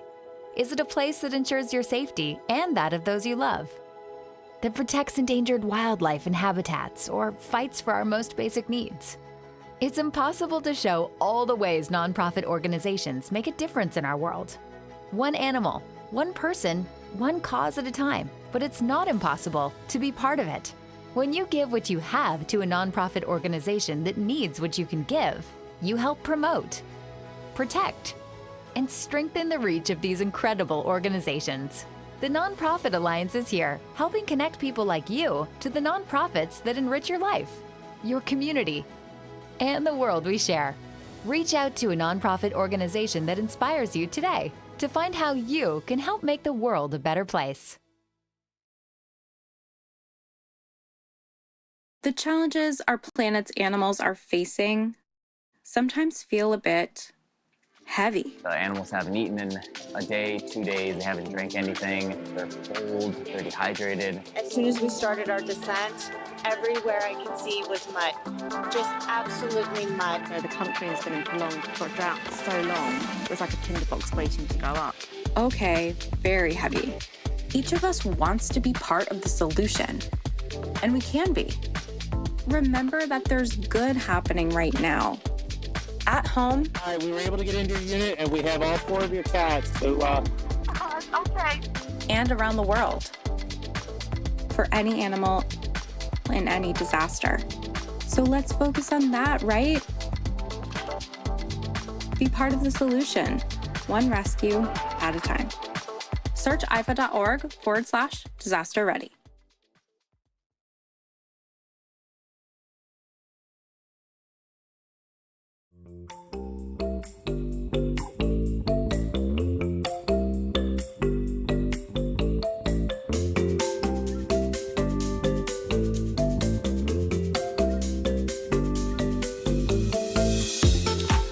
Cowboy State Daily Show with Jake. We're back after break, back in the studio. So the one takeaway from the Kentucky Derby, I think, the story that continues, that Kentucky Derby was Saturday. It's now Tuesday, Sunday, Monday. I mean, this is like 3 days later. And the only story that's still coming out of the Kentucky Derby, in my opinion, watching the interwebs, The only story with legs, so to speak, and I'm not talking about 4 legs, any of the 19 horses that ran the Kentucky Derby. I'm talking about just one pair of legs that belonged to Olivia Dunn. That's the only story that's still got legs coming out of the Kentucky Derby. Livy Dunn is all anybody. I don't even remember who won the race. Who won? I know the favorite journalism didn't win. I know it was muddy as all get out. I saw some photographs. I know every horse there was a descendant of Secretariat. I get it. I got that. But what is the one story out of the Kentucky Derby that keeps popping up in the headlines? It's Livy Dunn. And if you're not familiar, let me catch you up. She's sort of an influencer at this point. Made her fame as a gymnast for LSU. She has since graduated. She is also known to be on the arm of Paul Skeens, the pitcher for the Pittsburgh Pirates, who throws like 104 miles an hour. Guy's insane. Is that his name, Paul Skeens? I think it's Paul. Yeah. Oh, I just hope the New York Yankees can get Paul Skeens. The Yankees are my team. And the Pirates don't deserve a guy like this. Big, flame-throwing right-hander. And that's not all he has is a fastball. I mean, he's filthy, the stuff he's got. Oh, I didn't know he's from LSU, so that's the connection there. So Livy Dunn, they both went to LSU. And Skeens, 22 years old. Livy Dunn is 22 years old. So they must have met in college. I didn't know that. Yeah, Skeens is like 6'6", 6'6", and Livy Dunn's like 5'2". Whenever you see them together. So anyway, Paul Skeens, the baseball player, dating Livy Dunn, the former gymnast for LSU. Livy Dunn now, pretty much just has achieved fame beyond Olympics for sure. I mean, she's basically an influencer. ESPN just had her do, not ESPN, Sports Illustrated just had her, included her in the swimsuit issue they always put out. She was part of that. So she's somebody, rising star in the whatever world that is. She's the new Hawk Tua girl. Well, we don't talk about her anymore, huh? Whatever happened to her? Yeah, she's the it girl of the moment with maybe some staying power because she's been kind of famous for a while. And her name is all over. She's all over associated with the Kentucky Derby for a couple of reasons. One, she was rocking a different kind of look at the Kentucky Derby. Now, at Kentucky Oaks for the Kentucky Derby, while you're sipping your mint julep with your pinky away from the glass, you know how you got to do. You know how you do at the Kentucky Derby. It's fancy. It's like gentrified southern gentry, like old. I don't know the right words for it. You know what I mean? It's like you can't be flashy like Olivia Dunn. Like Lady Gaga would not fit in with the Kentucky Derby crowd. It's good breeding. And Livy Dunn, not that her dress looked bad, although it didn't cover much. It was the tan line, in my opinion. She was rocking some 1970s redneck tan line, which you just don't see anymore because all these women bronze, They tan year round, not real tans. They're all fake bronzed over their entire body. And Livy Dunn had like a legit real bikini tan showing with her. And I just thought it was like, I'll bet 90% of the people at the Kentucky Derby who go to the Kentucky Derby who have lawyers for husbands and they're all that. They probably thought, oh, she's trashy. Oh, look at her. She's so trashy. I thought it was a cool look. But mostly what she's getting grief for, negative comments, is because she gave the riders up call. And that's the call to start the Derby. Riders up! You know, it's like NASCAR. Gentlemen, start your engines. It's important, the riders up call. So she got to do that. She was chosen to give the riders up call. And apparently, I didn't hear it, but she botched it. And it wasn't real good. And it was hesitant. It was all messed up. And she defended her riders up. And she's like getting real shade thrown at her for screwing up riders up. Like, how hard is it, Livy Dunn? Riders up. But she blames it on the microphone and the echo. She's like, I wasn't anticipating the delay. And she said that threw her off. She's talking and, you know, granted, she doesn't do a lot of these personal appearances.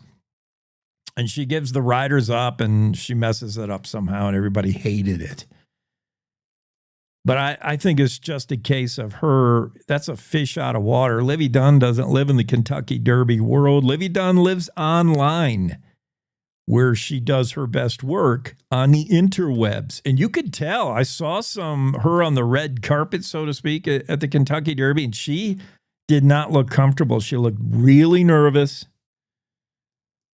Anyway, it's the only thing I remember out of the Kentucky Derby is Livy Dunn rocking the tan line look, which is so 70s, and slightly white trash, which is slightly trailer trash, which is, I think, good. Kentucky Derby needs a shot of that. And the botched riders up. That's all I remember out of the race. I can't remember who won.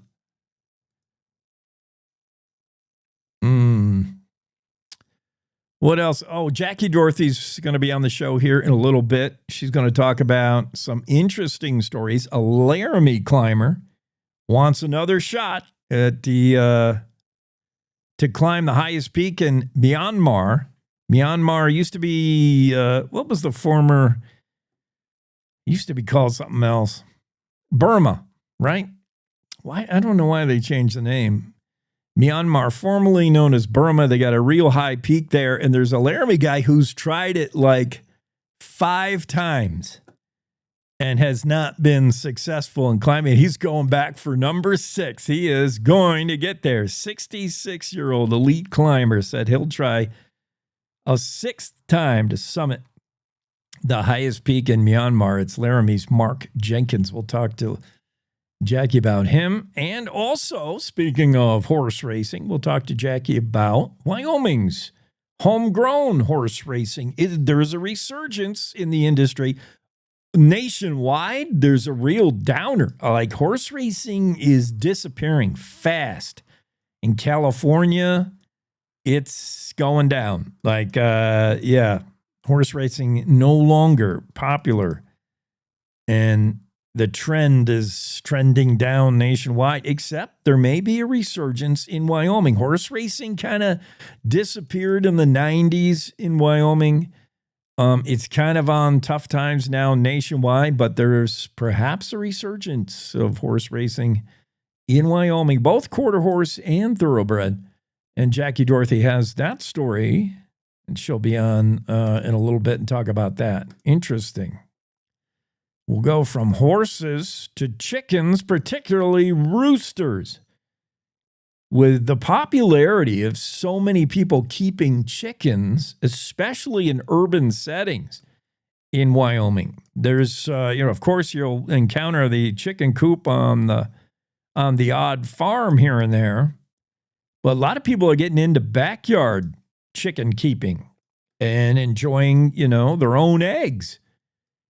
But chicken ownership comes with a dilemma when you have roosters. The hens lay the eggs. What do the roosters do? Well, without the rooster, presumably the hens wouldn't be laying eggs. But if you keep a rooster around, and any chicken owner who's got a coop in the backyard will tell you that Roosters pose several problems. First and foremost, they're so annoying. They're so loud.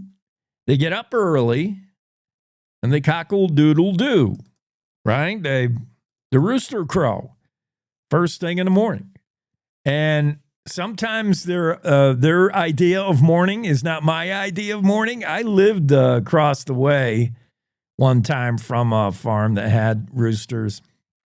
And those things would crow all the time. It wasn't just the morning. It was like 3 in the morning, 7 in the morning, 7 at night. They crowed all the time. And they are noisy. Roosters also usually don't get along with the hens that they're hanging out with. They don't get along with other roosters. They don't get along with anybody. Roosters are just kind of nasty for the most part. Now, I'm stereotyping the poor rooster. They're not all like that.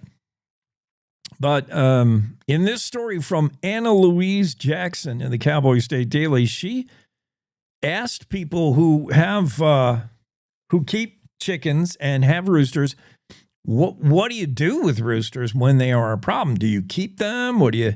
And the headline is cute.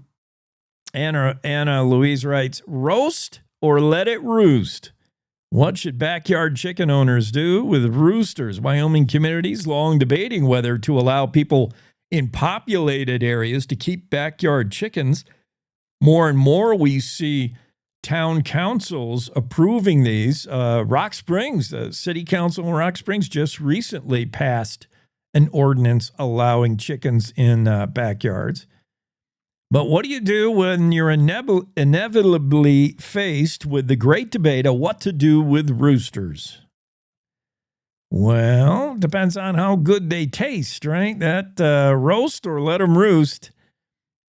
Personally, if I got a rooster making a lot of noise, yeah, he's on the dinner table not long after that. Andy Heffron, owner of Purely by Chance Farm in Alta, agrees that it's an issue, he says. Heffron said, quote, "What do you do with the dang things when they become a problem, when they're fighting and making noise?" Roosters, especially in the backyard scenario. You know, on a farm, you put up with a little bit of noise.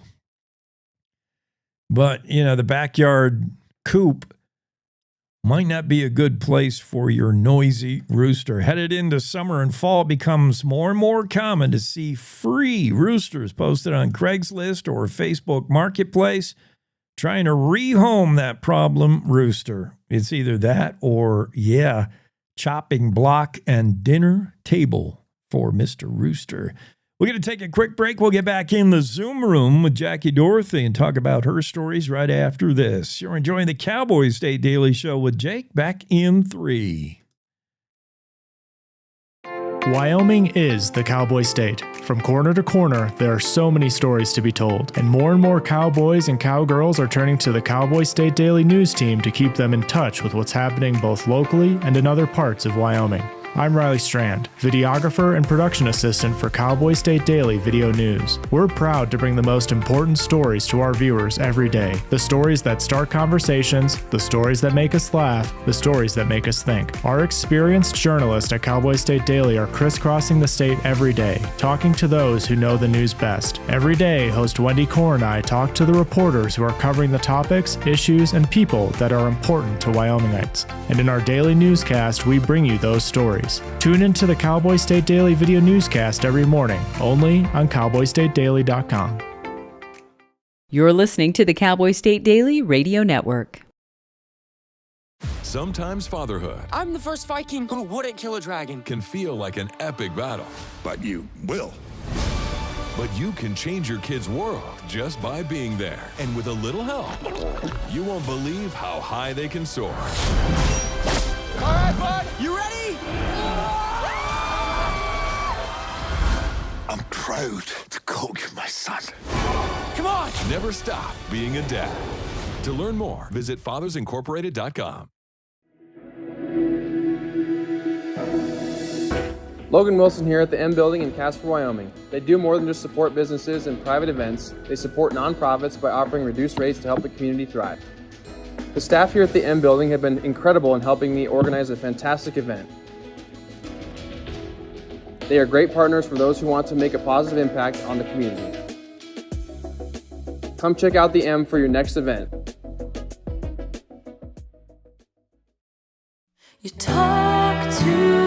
In every family, small conversations can make a big impact. I grew up on tour with my parents. Kind of different, but we bonded over music just like other families do over sports, camping, or other interests. And we talked. Little everyday conversations from silly to serious that built a foundation over time. Honest conversations, like when my dad shared his experiences as an alcoholic. Your honesty about that part of your life gave me a sense of integrity that I wanted to uphold in my own life. And I was so grateful that you and Mom had become these sober, stable people who were always there for me. I wanted you to know from someone who's been in recovery more than 30 years now that hard work is what creates success, not alcohol or other drugs, whether it's music or anything else. I said it a lot, and I'm glad you took it to heart. Talk, they hear you. For more information about talking with your kids about underage use of alcohol and other drugs, visit underagedrinking.samhsa.gov.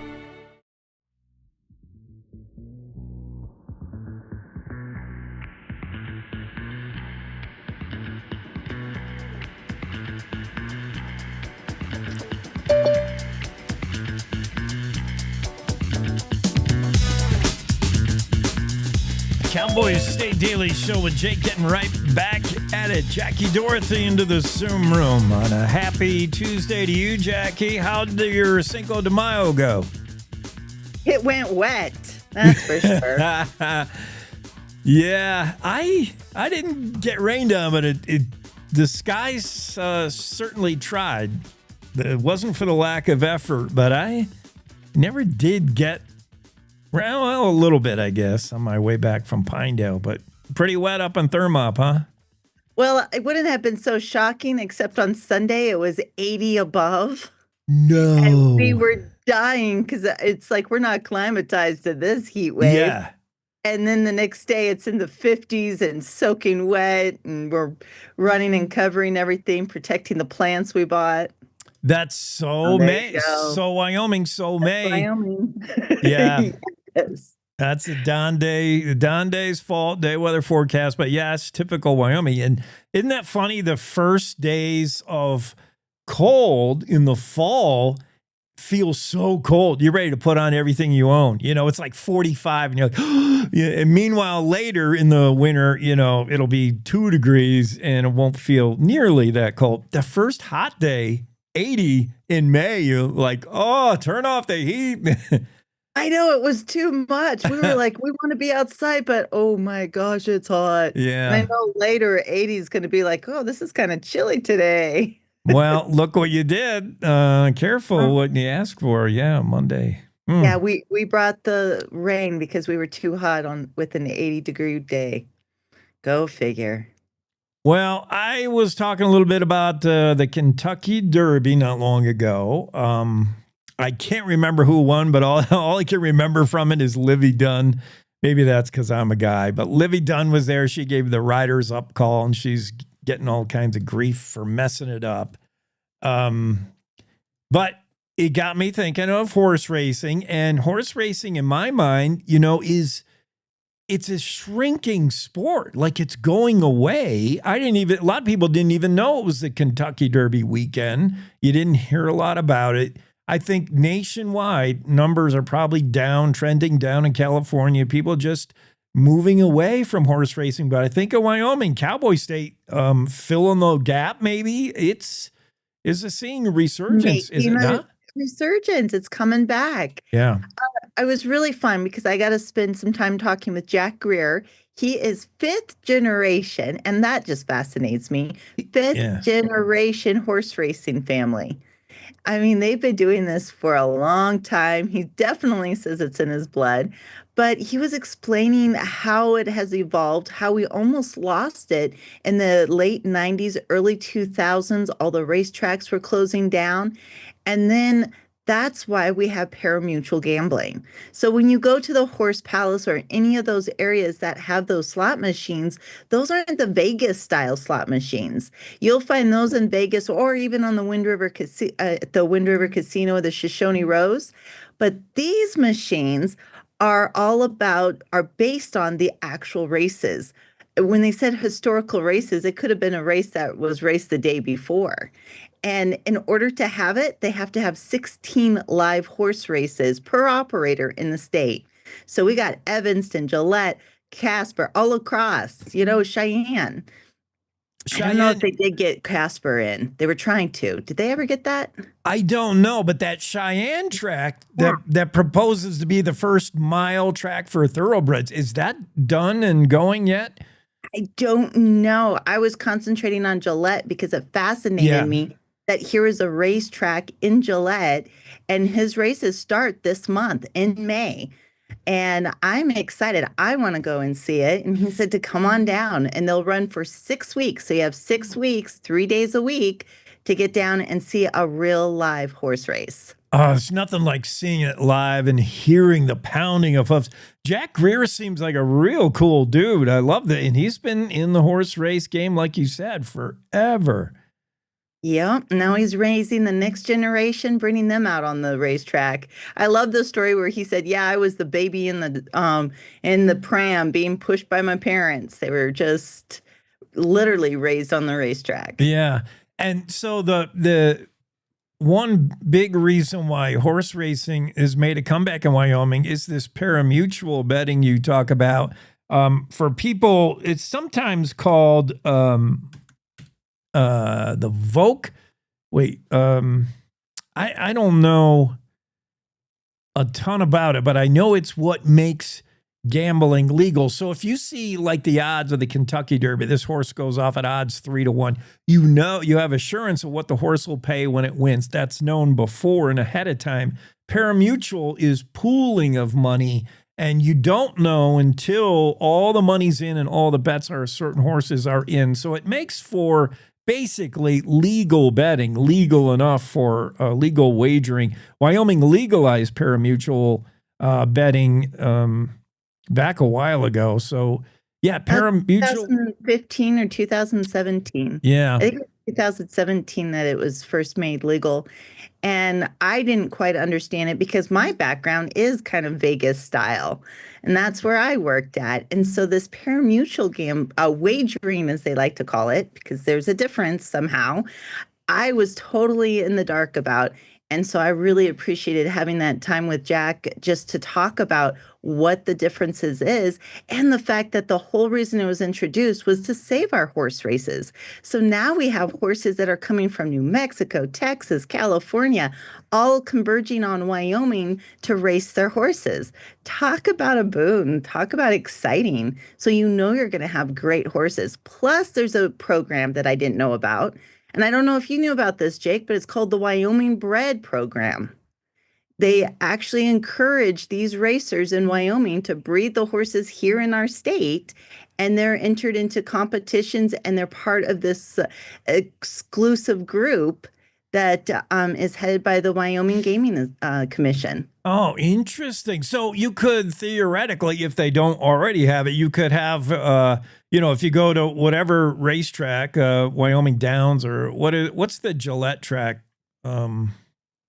Energy Downs, I believe. Energy, yes. So yeah, if you go there for like a Sunday race and there's 9 races on the card, maybe one of the races, race 3, is all exclusive Wyoming horses. That'd be not fun. even sure how it works. I just know that these horses are part of the program where they were born and bred in Wyoming, and that's to encourage that industry to grow. So it's all about it's economic development. That's what the horse racing is. Yeah. And here it is for us history buffs. Horse racing, this is what Butch Cassidy and his gang did. Tom O'Day, all of them, they knew their horse flesh. When it came down to it, if they had their chance to rob a train or do a horse race, forget that train. They're going for the horse racing. Yeah, I mean, people have been racing, pitting your horse against my horse for forever, ever since we have been riding horses. Who's faster?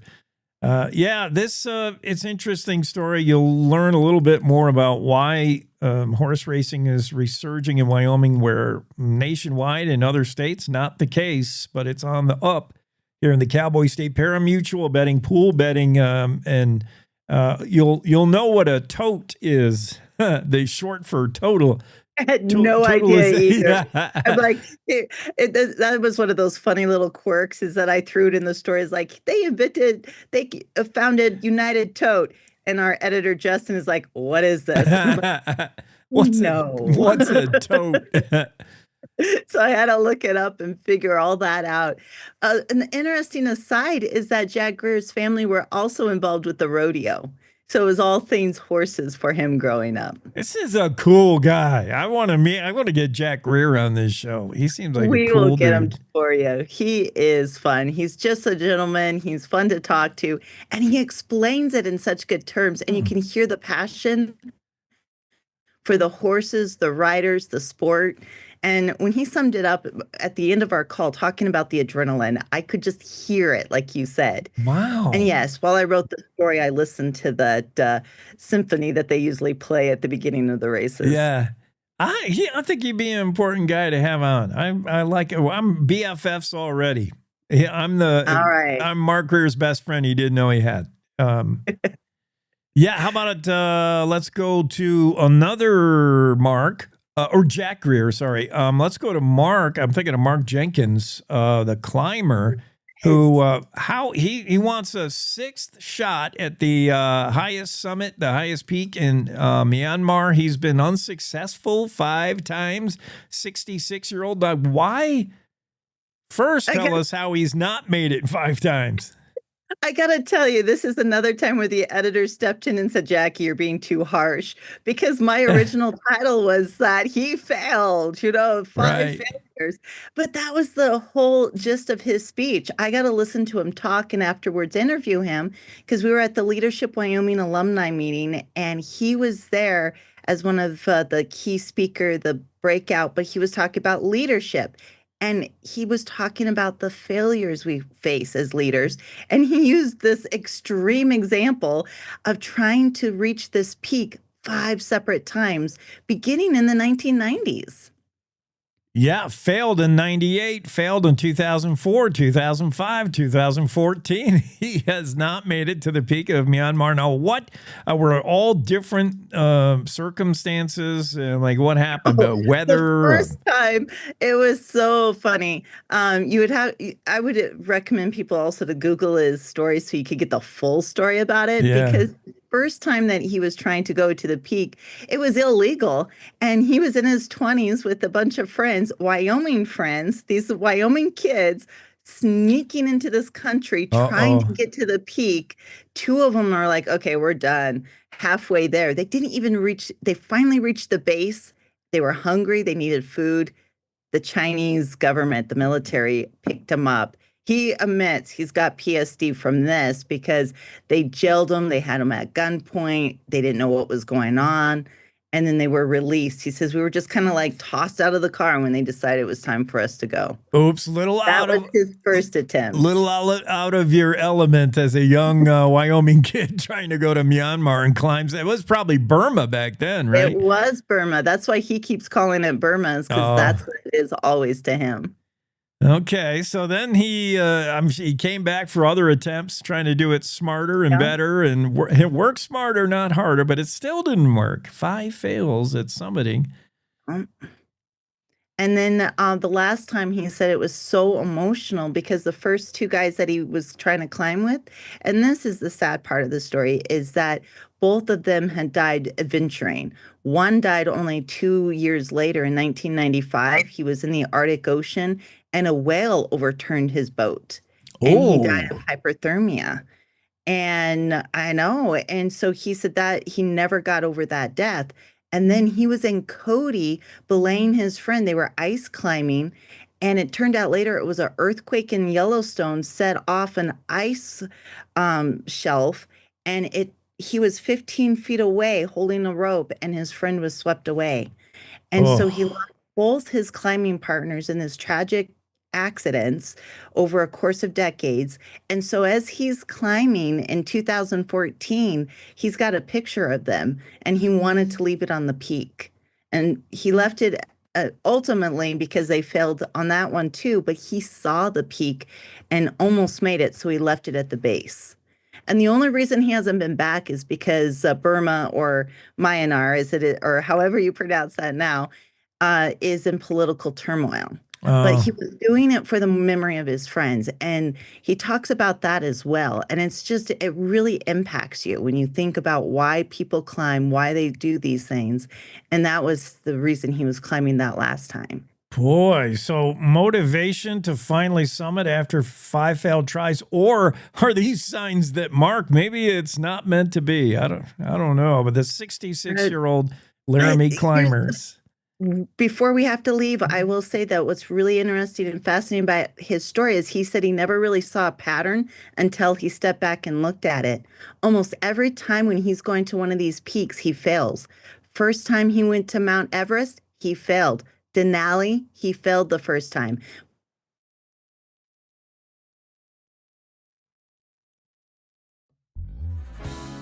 Uh-oh, we lost you, Jackie, but I get it. If at first you don't succeed, Mark, try again. 5 failed attempts to climb the highest peak in Myanmar. Mark Jenkins looking to make 6-time lucky. Thank you for being on, Jackie. Cowboy State Daily Show continues after the top of the hour news break. It's time to take a look at what's happening around Wyoming. From the Cowboy State Daily Newsroom, I'm Wendy Kaur.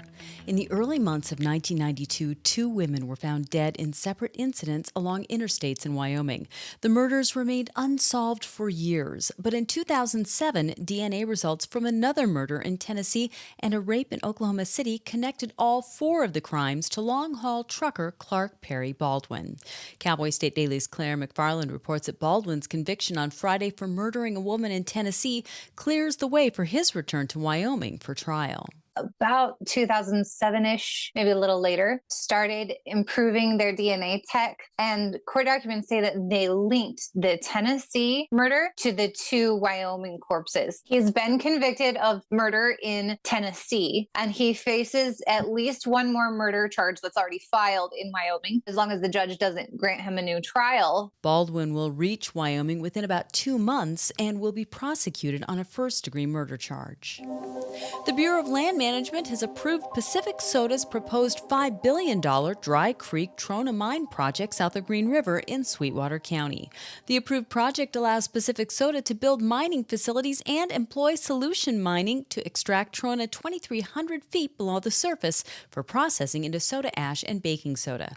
Cowboy State Daily's David Madison reports that the project could become a more than $5 billion investment. It's a big area. It's about 10,000 acres total south of Green River to the west of Flaming Gorge. It's a big deal for Southwest Wyoming, for sure, with that many jobs and probably professionals who know something about this industry since it already exists there. They talked about a couple thousand construction jobs and 300 high-paying permanent jobs running a couple of decades. If all goes as planned, then it's a major economic boost to the region. Currently, Pacific Soda is working with the Wyoming Department of Environmental Quality to obtain their mining permit, which must be approved before any work can begin.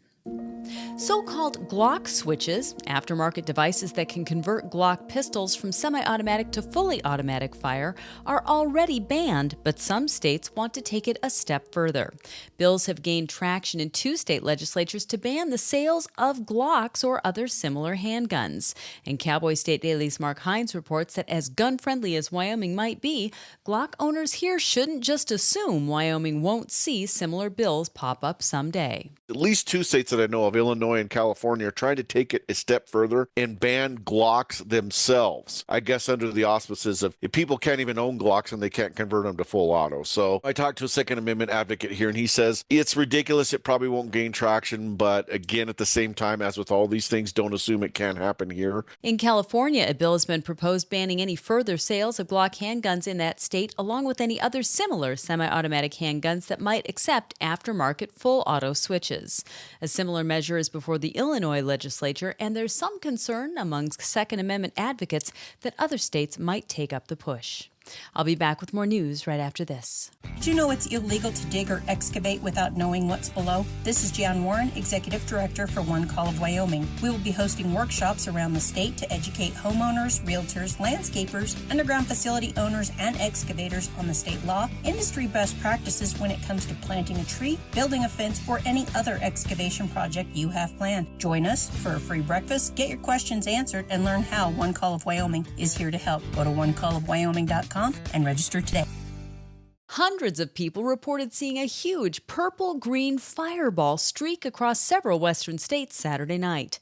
The colorful meteor was seen as far north as Canada, south as Colorado, and west as the Pacific coast. Thanks to reports submitted to the American Meteor Society, it was determined that this was a Wyoming fireball. Cowboy State Daily's Andrew Rossi reports that this meteor entered Earth's atmosphere somewhere over Yellowstone National Park around 9:20 p.m. Saturday and could be seen over 1,000 miles away before rapidly disintegrating. Based on the number of reports, the angle that the meteor was coming in, and a bunch of other factors, they were able to determine that the meteor entered Earth's atmosphere somewhere over Yellowstone National Park, close to Yellowstone Lake, and then was visible in the sky for a couple of seconds before exploding somewhere over Idaho. Fortunately, there have been no reports of injuries or damage caused by Saturday night's Yellowstone fireball. Nevertheless, experts said a fireball of this size and colorful brilliance is rare, especially for Wyoming. And that's today's news. Get your free digital subscription to Wyoming's only statewide newspaper by hitting the daily newsletter button on cowboystatedaily.com. I'm Wendy Core for Cowboy State Daily. There I was, 16, divorced, remarried with a baby, another on the way, and I could barely read or write. It was time for me to change my life and the lives of my family. So I went back and I got my high school diploma. That was the catalyst I needed. Now I have a bachelor's, a master's, and I became a teacher. Mom, this is your very first yearbook. Your commitment to education motivates me, your coworkers, and your students. You showed me that if you come from nothing, you can still be anything. You told me I deserve to succeed. It's been 15 years, and I still live by that. You're the model for success for your kids, grandkids, and your students. When I look at all these success stories, I cannot help but think it all started by getting my high school diploma. When you graduate, they graduate. Visit finishyourdiploma.org to find free and supportive adult education centers near you.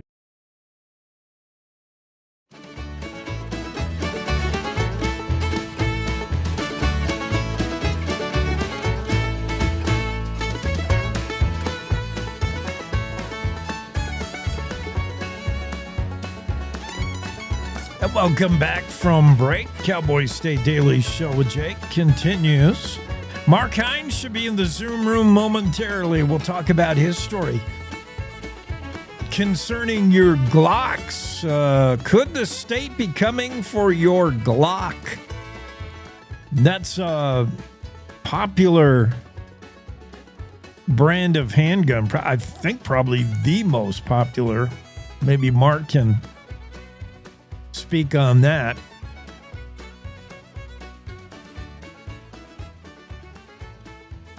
But Mark Hines, states move to ban Glocks over worries they can made to be fully automatic. Yeah, we got to talk about that further. Anytime I think they're coming for our guns, we got to talk about it further. Let's get Mark into the room and chat it out. Mark Hines, what's happening? Hey, Jake, what's up? Quick, who won the Kentucky Derby? I have no idea. Me neither. I can't remember. I don't. The horse. Yeah. The horse I picked not only didn't win, but it was the only horse scratched. It didn't even come out of the gate. Oh, no. I know. I was going. Man, that's a bummer. I wanted American Promise, who will run in the Preakness, I hear, but they scratched that horse. Oh, well. Yeah. On to the next thing, where your more expert opinion is appreciated. Are they coming for our Glocks? Man, I don't like the idea of this. I don't think so. Well, I mean, at least the folks I talk to don't think so. I mean, it could catch traction. It couldn't. The one guy pointed out it's going to come up against that SCOTUS ruling. The Hiller decision, which essentially, in his opinion, it essentially confirmed that handguns are protected under the Second Amendment, or the possession of handguns is recognized by the Second Amendment as an individual right. So, if you're trying to ban them, I guess that would make it somewhat problematic. It just seems strange. I watched some testimony from a guy out in California who said you're trying to make something that's already illegal even more illegaler. which I don't think is really a word, but yeah, that's a point that a lot of people have raised. It's like, the Glock switches that illegally convert them to full auto are illegal anyway. So if it's not broke, don't fix it. So explain to our listeners what we're talking about when we're talking about semi-auto and fully auto. Fully automatic firearms have been restricted under the National Firearms Act of 1934. Yeah. What's a semi-auto? What's a full auto? Well, yeah, the National Firearms Act, you can thank the likes of John Dillinger and Pretty Boy Floyd for that, because they were running, the prohibition-era gangsters were running around with Tommy guns and BARs and whatnot. Semi-auto simply means that one shot every time you pull the trigger. The action cycles itself, it reloads itself, but the trigger resets and you have to pull it again. Full auto means you to press the trigger and it just keeps on firing. The common nomenclature, it kind of makes me cringe a little bit, is machine gun. Yeah. A machine gun is a specific type of fully automatic weapon, but most people see something that's going brrr, and they think, oh, that's a machine gun. But basically, yeah, for casual use, it's that, like I said, you pull the trigger and it keeps firing until it runs out of ammo or the trigger is let off. So now, and apparently, I've never been around them or seen them, but I've written about them a couple times. Apparently, these Glock switches are kind of a black market, aftermarket device that you can get, install on a Glock, and it makes it full auto. So, which is a no. Right. There's a ban on that, modifying the Glock with these Glock switches. That's similar to a bump stock, some aftermarket modification. I would caution on the bump stocks. I can't recall off the top of my head what the status of those is. I know there was a huge debate over them. Whether that was a true fully automatic conversion device, because but no, I get what you're saying. In any aftermarket alteration of a firearm that's going to convert it from semi-automatic to fully automatic is illegal. It's just, it's not to be done. And a lot of gunsmiths will tell you it's also dangerous. It's not something. I mean, me personally, would you, Mark? I would not modify, because these guns are not ready to shoot like that. I mean, the thing, you're going to destroy that weapon. It's going to blow up in your hands. The slide could come back into your face or whatever. No, I wouldn't. I wouldn't trust myself. I'm way too dumb for something like that. I'm not gonna do gunsmithing on my own firearms. Are you kidding? No. It sounds like the beginning of a bad story. Yeah. But some states, beyond the aftermarket Glock switches and things you can do to your firearm to get it to be fully auto, some states want to go the extra measure. California, Illinois proposing legislation is simply ban Glocks. They're not the only gun you can do this to, but they're probably the most popular handgun, I would imagine. Yeah. So. Interesting times. Interesting story. Mark Hines has that for you. I got a pesky raccoon outside that I thought he was gone. I would see him in the winter, like at least once a week. He'd be out front in the early morning trying to get into my bird seed. I thought he was gone for a while, and I saw him just the other day, and he was trying to get into it. He's so clever and gets stuff open. But he's just a big, fat, regular old raccoon. He ain't no cute little ringtail. That thing, I love that ringtail. Where did that happen? Where did we see this? Outside of bags. Outside of bags. I mean, if you look at the map of their natural range, it stops well short of Wyoming, but it's close enough that I don't think it's entirely, it's not entirely out of the question that folks in Wyoming are going to see them, especially, that part of Wyoming, the southern part that's kind of down in the desert anyway. But yeah, that's a cool story. She just said her dogs were raising a ruckus and they wouldn't shut up, and so she went to check, and here's this cute little critter Yeah. sitting up in the eaves of her house, and turns out it was a ringtail. Yeah, she posted that, and a lot of folks online knew right away that, well, that's a ringtail. And then the game of fish, the warden said, "Holy smokes, that's a ringtail!" Everybody, yeah. Oh wow, that's pretty neat.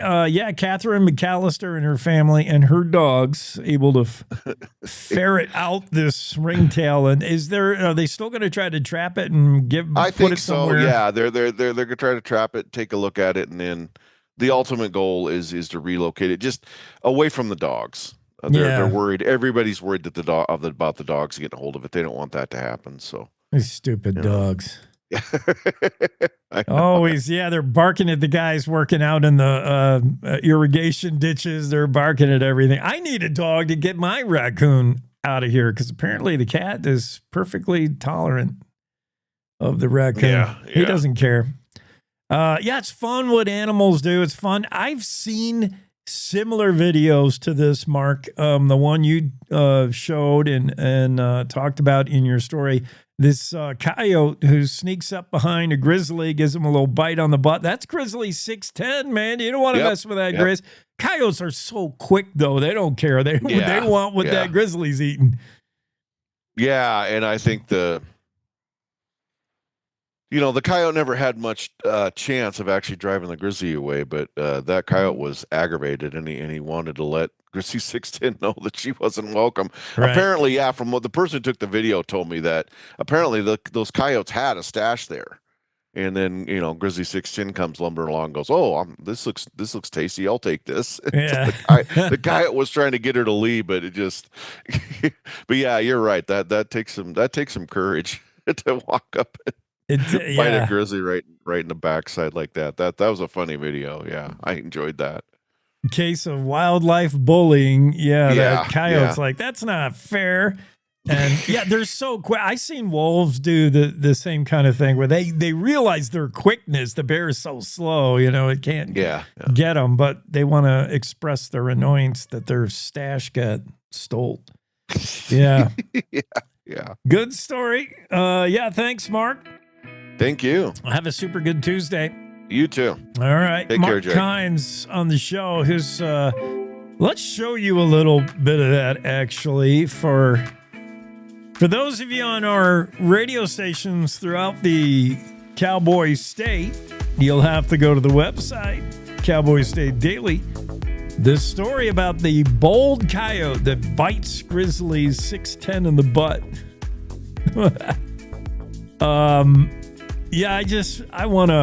I want to entertain myself and watch the video, which is pretty fun.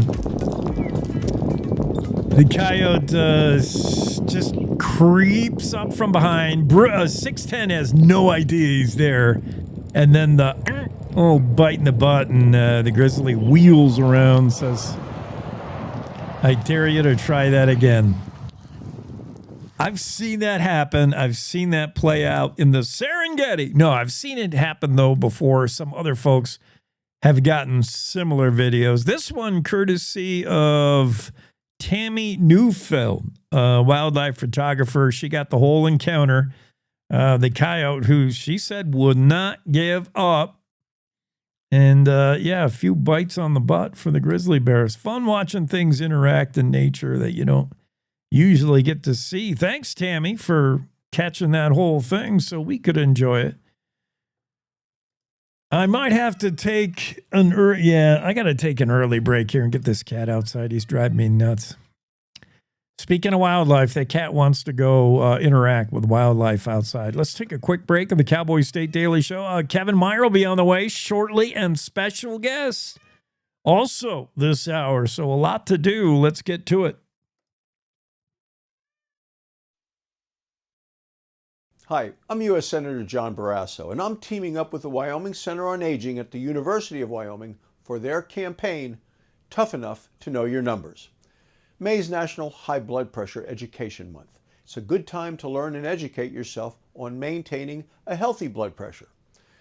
Hypertension or high blood pressure is when the force of the blood going through your blood vessels is consistently too high. If untreated, this can cause all sorts of major problems, including heart disease, a heart attack, or stroke. Now, you can help control your high blood pressure by staying active, keeping a healthy diet, and knowing the proper use of medications if needed.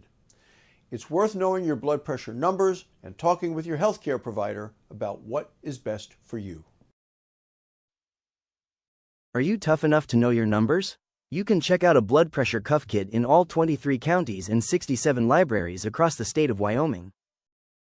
This is the Cowboy State Daily Radio Network. We all make choices. When it comes to alcohol, kids make choices whether to drink or not. Bye, Dad. Bye-bye. Remember, I'm going to Alex's party tonight and sleeping over. Have fun. Hey, have a seat for a second. Remind me about that party again? Alex is just And adults make choices whether to talk about it. That's true of parents and every other trusted adult in a kid's life. Kids want to know our expectations when it comes to alcohol and other drugs. They want guidance and honest answers to their questions. And it makes a difference when the message is consistent and part of everyday conversations. So talk with your kids and help lead them on a positive path. Because when you talk, they hear you. For more information about talking with your kids about underage use of alcohol and other drugs, visit underagedrinking.samhsa.gov. I don't think that many kids in my son's school even do it. He makes fun of his friend who vapes. He would never try it. She's into soccer. She's on the honor roll. She's just not the type. No way. No way. No way. No way. My kid would never vape. Get your head out of the cloud. Today, nearly 8,000 kids will start vaping. Maybe even yours. Learn about the dangers at talkaboutvaping.org.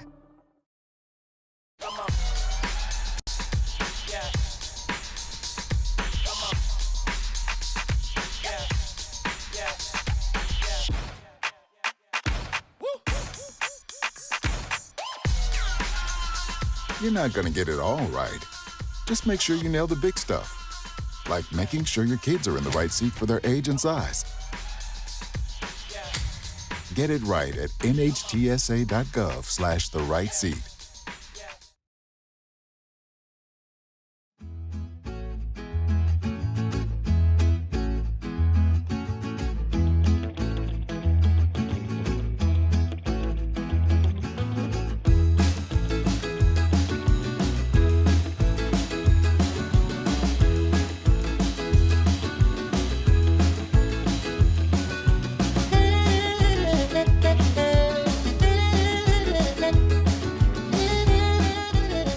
Cowboy State Daily Show with Jake.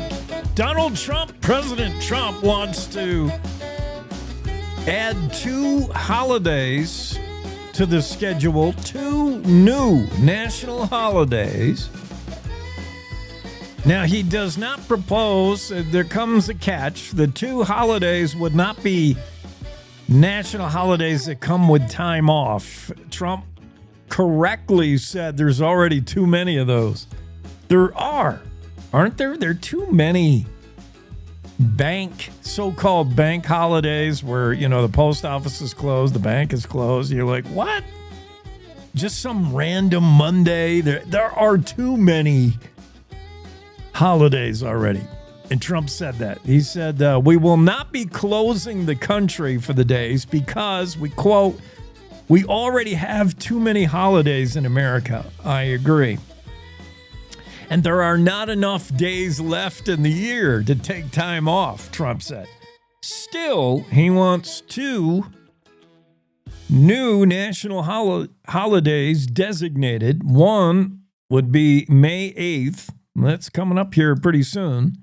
That would mark the Allies' victory in World War II.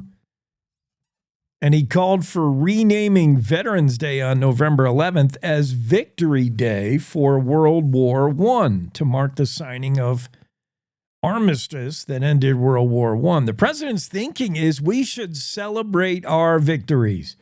President Trump said, quote, "We won 2 world wars, but we never took credit for it. Everyone else does." All over the world, the Allies are celebrating the victory we had in World War II. The only country that doesn't celebrate it is the United States of America. President Trump proposing 2 new national holidays to celebrate our wins in World War I and World War II, but they would not come with your typical time off, bank closed Monday kind of thing. Already too many of those. All right. Kevin Meyer will be into the Zoom room, our resident cowboy, here in a moment. We'll talk with him, make horse sense of the world, maybe make some kind of sense of the stories we see. What about the once-in-a-lifetime fireball? Once in a decade. Max Galbraith, UW planetarium coordinator, called it once in a decade. He said, what we saw Saturday night was really, really special, Galbraith said. He talked to Andrew Rossi, Cowboy State Daily. Colorful meteor was seen as far north as Canada, as far south as Colorado, and all the way out to the Pacific coast. And I heard about people talking on the interwebs when it happened late Saturday night. By Sunday, a lot of folks had photographs and video of the fireball. And it is impressive. I mean, it's way more than your typical so-called shooting star. It was significant. I got to be always conscious of our radio peoples who won't get the benefit of me sharing video, will they? So they don't get the benefit of seeing this good-looking cowboy in the room right now. We're on radio, Kevin, in Cheyenne. I think we're on radio in Riverton, Jackson. We're starting to dominate in the radio scene, which is too bad that people don't get to see our faces, but their loss. Well, I would say that you and I probably both have the perfect faces for radio. Yeah, unfortunately. I know. It took some getting used to doing the video aspect of this, but that's what today's radio demands, that people want to see what you're doing in the studio. Well, it's not that exciting. I'm reading a screen usually, but it's the podcast thing. Did you see that fireball, the once in the decade fireball Saturday night? No, I didn't. That's a little bit too late in the evening for me. 9:20. You're out cold at 9:20 on a Saturday night? You probably are. Oh, yeah. I've been in bed for a couple hours by then. That sounds like me, man. We got to get up early, so you got to be... Yeah, Saturday I can, air it out a little bit. All I got to do Sunday is go to church. And, I missed it. It didn't last long, but it kind of lasted long. And it was streaking across the sky. We got some cool shots of it on webcams all over. It was bright. Well, hopefully the next one will be at 4:30 in the morning. Then you and I will both be able to see it. And the whole world will miss out. That's right.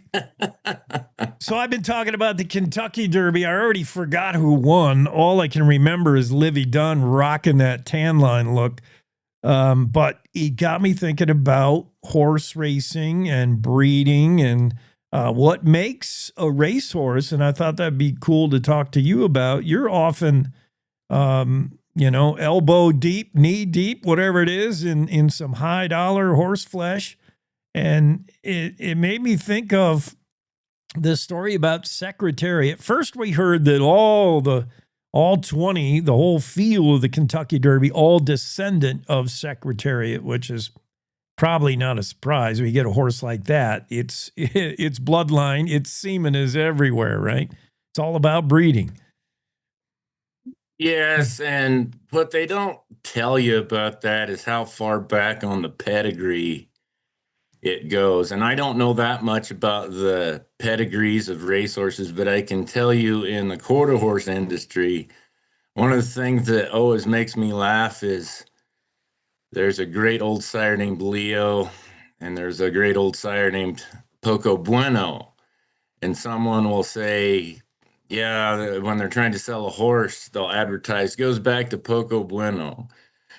Well, 98% of quarter horses trace back to Poco Bueno if you go back far enough in their pedigree. So that's almost like humans saying, yes, my pedigree goes back to Adam. Yeah, it is. It is. It's like, yeah, he's got a little Przewalski horse in him, like the original three-toed horses that were, like how far back you want to take it. But another aspect of how, as much as breeding is everything, and, these horse breeders will tell you it's virtual guarantee. If I can get this sire on top and this mare, then it's going to make a DNA soup, which is going to guarantee me how fast this horse is going to be, and I'll get wins. The Secretariat was, kind of threw that all out the window. And I love this quote from the trainer, Lucian Lauren. You've probably seen this, Kevin. It was especially making the rounds when the Kentucky Derby ran over the weekend. Secretariat remembered by the trainer as 1,100 pounds of baby fat. He eats too much and too often. The only reason he doesn't eat is because he might be busy sleeping. He only does what he wants to do when he wants to do it. Lays back against the back of the starting gate like he's in a hammock in the Caribbean. And when he finally does get out of the gate, it takes him forever to find his stride. That's the words of the trainer about Secretariat. But that horse just as lazy as the trainer says he was. What a horse. So I have some insight into the horse racing business because my wife, Nettie, was a jockey. Oh, wow. And she raced both thoroughbreds and Arabs. And she raced at all those big tracks back there. She actually got her jockey's license at Churchill Downs. Oh, my. I would never do that. She's crazy. I would never. Oh, she's got some stories that'll make the hair on your neck stand up. Oh. And I had heard this before, but she confirmed it for me, is Secretariat had a full brother, so 100% same genetics. And they never worried about him winning a race. They just hoped he'd finish the race. What the heck? They got so desperate to try to get him a win, they brought him to Wyoming and raced him there at Evanston, and they couldn't win a race there on him. Wow. So there was just something in that horse. And of course, we've all heard the story that his heart was twice the size of everything else. But you hear the story about, how he would never work hard until it actually mattered. And I think that's just a mental thing that they're born with. No different than when people ask about kids' horses. I've always believed that kids' horses are born. They're not broke. You can't train one to be a kid's horse. They're just born with the mentality that they want to have kids on them and get along with the kids. So that's very interesting to me. And you can always talk about nature, nurture, what happened in their young development, whatnot. But all race horses are pretty well trained the same. And yeah, that's a really interesting story. And I think there's probably a lot of athletes that are like that, is they only turn it on when it's game day. Yeah. Yeah. You see that. And I'm happy to see this story because you hear so much about cloning and science, and we can cook a horse in a petri glass, and we can make a human in the laboratory at this point. But you're never going to duplicate there's just something, the intangible, the secret sauce, the soul, whatever it is inside a horse. The compete level of Secretariat was uniquely Secretariat. Yeah, there were physical differences. The horse supposedly had a heart 3 times the size of a normal horse, giving it the cardio to just run by everybody. The stride angle was how far the horse reached out has been unduplicated by any other horse. Whatever it is, you can measure the stats, but you can't measure whatever it is that Secretariat wanted to beat you. And only when it was time to do so did you see Secretariat get in a fire about beating you. Otherwise, sleeping and eating, just like I like to roll through life. Yeah, and if a person believes in reincarnation, coming back as a racehorse wouldn't be a bad way of coming back. Yeah, you get treated pretty well, and you get flown around. Have you? I used to cowboy with a guy. It was before I met up with you. It was when I was in Colorado. I cowboy with a guy who then later went on to work for. Boy, I want to say they're Northridge. They're one of the big carriers of horses, like shippers. Whether it's ground transport or air, they get like $1 million horses to where they got to go. And that whole industry is incredible. How you transport racehorses from track to track, or transport any kind of high dollar horse to where they got to go, whether it's flying in an airplane or whatever. That's pretty neat. Oh yeah, and it's big business, and we transport a lot of horses across the country because of buying and selling. Yeah. And yeah, there's some really nice rigs. And going back to my wife, she actually flew horses across the ocean into and out of Poland as part of the Arabian horse business. And this was back in the early 80s when the Berlin Wall was still up, and she actually dealt with the government of Poland when it was still part of the Soviet Union. And she has some really crazy stories about, you want to talk about paperwork and trying to get all of that done. Imagine that. It's not like you and I throwing a broomtail and old Dobbin back into the 2-horse trailer and hoping that year-old health certificate that we've had on the dash so the sun would fade it and maybe we could fool somebody with it. Yeah. You're not just trying to get one past a brand inspector. Yeah, you're talking about international espionage, perhaps. Yeah. I got to have the wife on next week, Kevin. She like from sitting aboard, 1,100 pounds of rocket, which I can't imagine the stuff jockeys do. Whenever I see like a pro jockey on a thoroughbred, and I watch their touch, because I don't know if people understand. There's one thing to ride a horse, a spirited horse, but with the realization that if the horse broke loose and tried to do something that was all his idea, there's certain techniques a cowboy could use, a rider could use to get that horse back under control. The thoroughbred's a whole nother thing, man. When you're talking about a stallion bred to race, a 2-year-old, when that horse wants to do something, you just have to either reason with him or go along for the ride. I don't, as a jockey, that's a lot of power to be sitting on. Those are the unsung heroes of the racetrack world, is the outriders. Oh, yeah.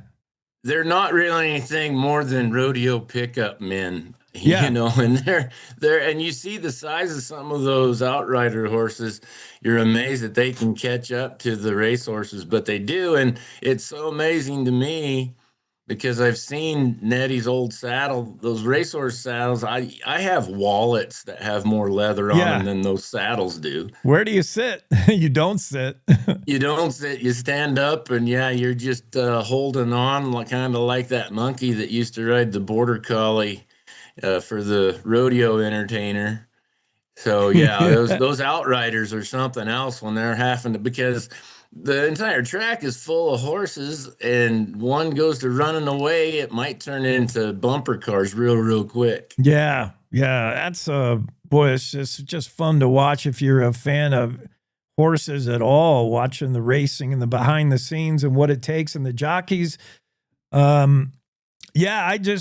find it fascinating that you can even, as a jockey, I'm going to have to talk to the wife. You can even like hold a horse back a little because you as a jockey are trying, maybe you're a trainer, you got a game plan, the owner, trainer say this horse is a second half horse. He's got a kick, but you can't burn him out early. So try to hold him back in the pack. The horse just wants to go and win and run. And as a jockey, are you really able to hold a horse back at all and then signal like it's time to go? That's a fascinating relationship between a jockey and a horse, often when the two don't know each other very well. Sometime the jockey up on a horse has never been on that horse. Watching a race with Nettie is like watching a football game tape with John Madden. And she'll talk. It's a chess match out there, really. Wow. With who's going to break hard, who's going to break first, and it's so fun to watch the race with her because she'll see a move coming 10 seconds before it happens. Yeah. She'll say the number 18 horse is just about to break and come to the lead, and he's back in the middle of the pack with 5 horses surrounding him, and I kid you not, within 10 seconds, he'll be up in the lead. Amazing. Such awareness. And even to know your own horse. And I love hearing, post-race interviews with jockeys and they'll say something like, I asked for that at the end, at the final run, and I knew I didn't have it. I knew that horse was spent. How do you know? How do you feel that under you? Like I asked for it. I gave a little crop, but I knew that he didn't have any more. And I have to imagine that is the absolute worst feeling in the world. Yeah. You see those horses coming down the stretch, and the horse that's in the lead, boy, he really seems like he's got it. And then all of a sudden, you can see him just run out of air and then slow down precipitously, and everybody just runs past him. And the closest thing that I can have to that is at the end of the day, a long day, I got one more yearling to rope and doctor, and I get out after him, and all of a sudden I just feel my horse die and just watch that yearling just run off into the horizon. Well, coming back to the topic of whether it's all just DNA, whether it's all just measurable stuff, of the horses you've been on, you've trained, of all the horses in your history, you recognize, and try to sum it up for us. You talked a little bit about kids' horses. There is a personality to horses. There's something, whatever it is inside the horse, a spirit, a soul, that makes that horse a horse. There's some horses that are super competitive. They don't want to get beat in a race. Some horses that want to please. You've seen it in real life, Kevin, right? What is it? Horses have personality. I guess it's what they always talk about in the NFL draft, the intangibles. Yeah. I've ridden horses that train great. They're world champions at home. And then you take them to town to the horse show, and they just don't have the focus. They don't have the drive. They just really don't want to do it. They'll go through the motions, but they're constantly distracted, or they just don't have that sharpness. And then there's other horses that they train fine at home, or we would never take them to town. But when you get them to town, they find another gear. Yeah. They are just innately focused, twice as focused as they are at home. And they're just very businesslike. There's no foolishness. They just go in and they do their jobs. And we always term it, boy, they really like the horse show pen. Now, that's putting a human emotion on the horse. But there is something to it, because a lot of times you get that horse out in that arena and they're completely by themselves. They just don't like it. And then there's other horses that seem to thrive on it. They just seem to know their job and really enjoy it. No different than a bucking horse. Yeah. Some of those bucking horses, the greats, the ones that you see at the NFR, they have great trips all the time, and they feed off the crowd, and they just seem to try harder in those big moments.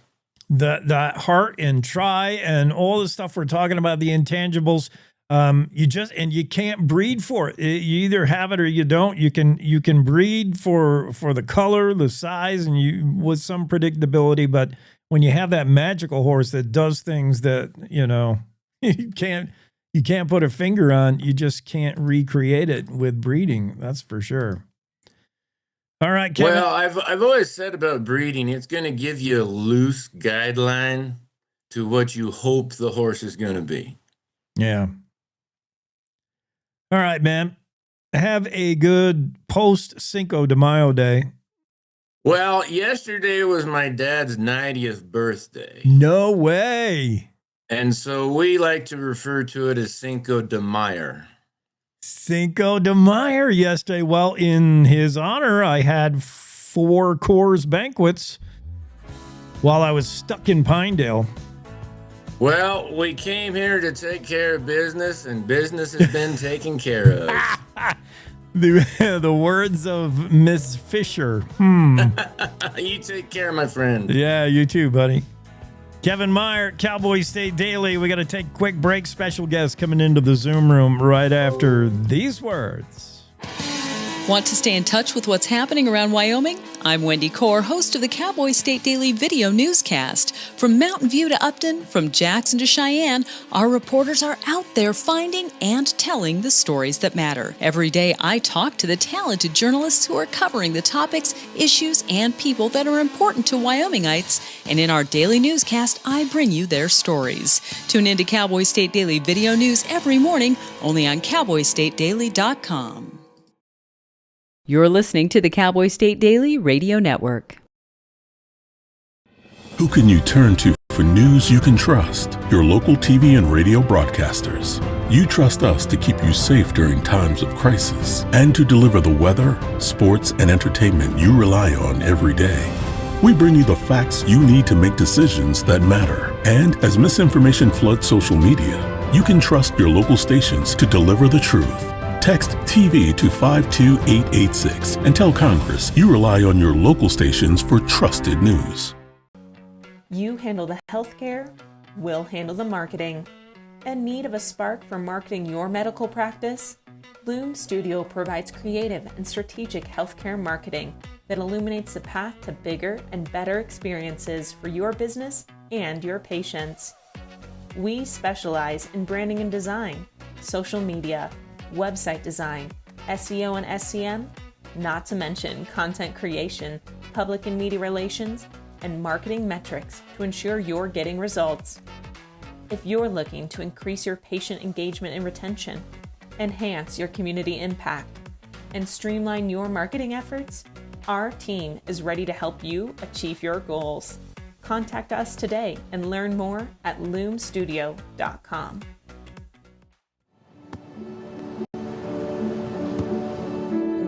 I don't remember how it started.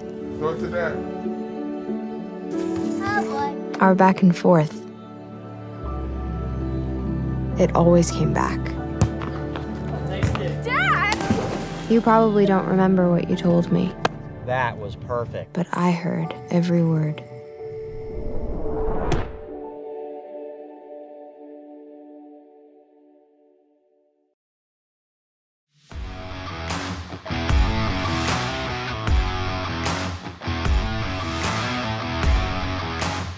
Cowboy State Daily Show with Jake, and we're back in the Zoom room with special guests Sarah Cavallaro and Emma Getzinger. And I'm scared, ladies, to pop in the Zoom room because you might have out technologically me. That's not the right word.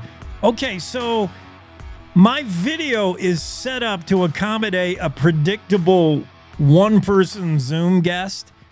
And you guys have thrown me for a loop, but it's visually it sort of works. So I'm going to go with it. It's looking good for folks who are listening to us on radio. You're not going to know what we're talking about. You're going to hear just fine. Emma, Sarah, they're with us. You're going to hear them, and you won't know any of the difference. For me, the Zoom room looks a little funky, a little janky, but it'll work. How you doing, ladies? Good. How are you? We're good.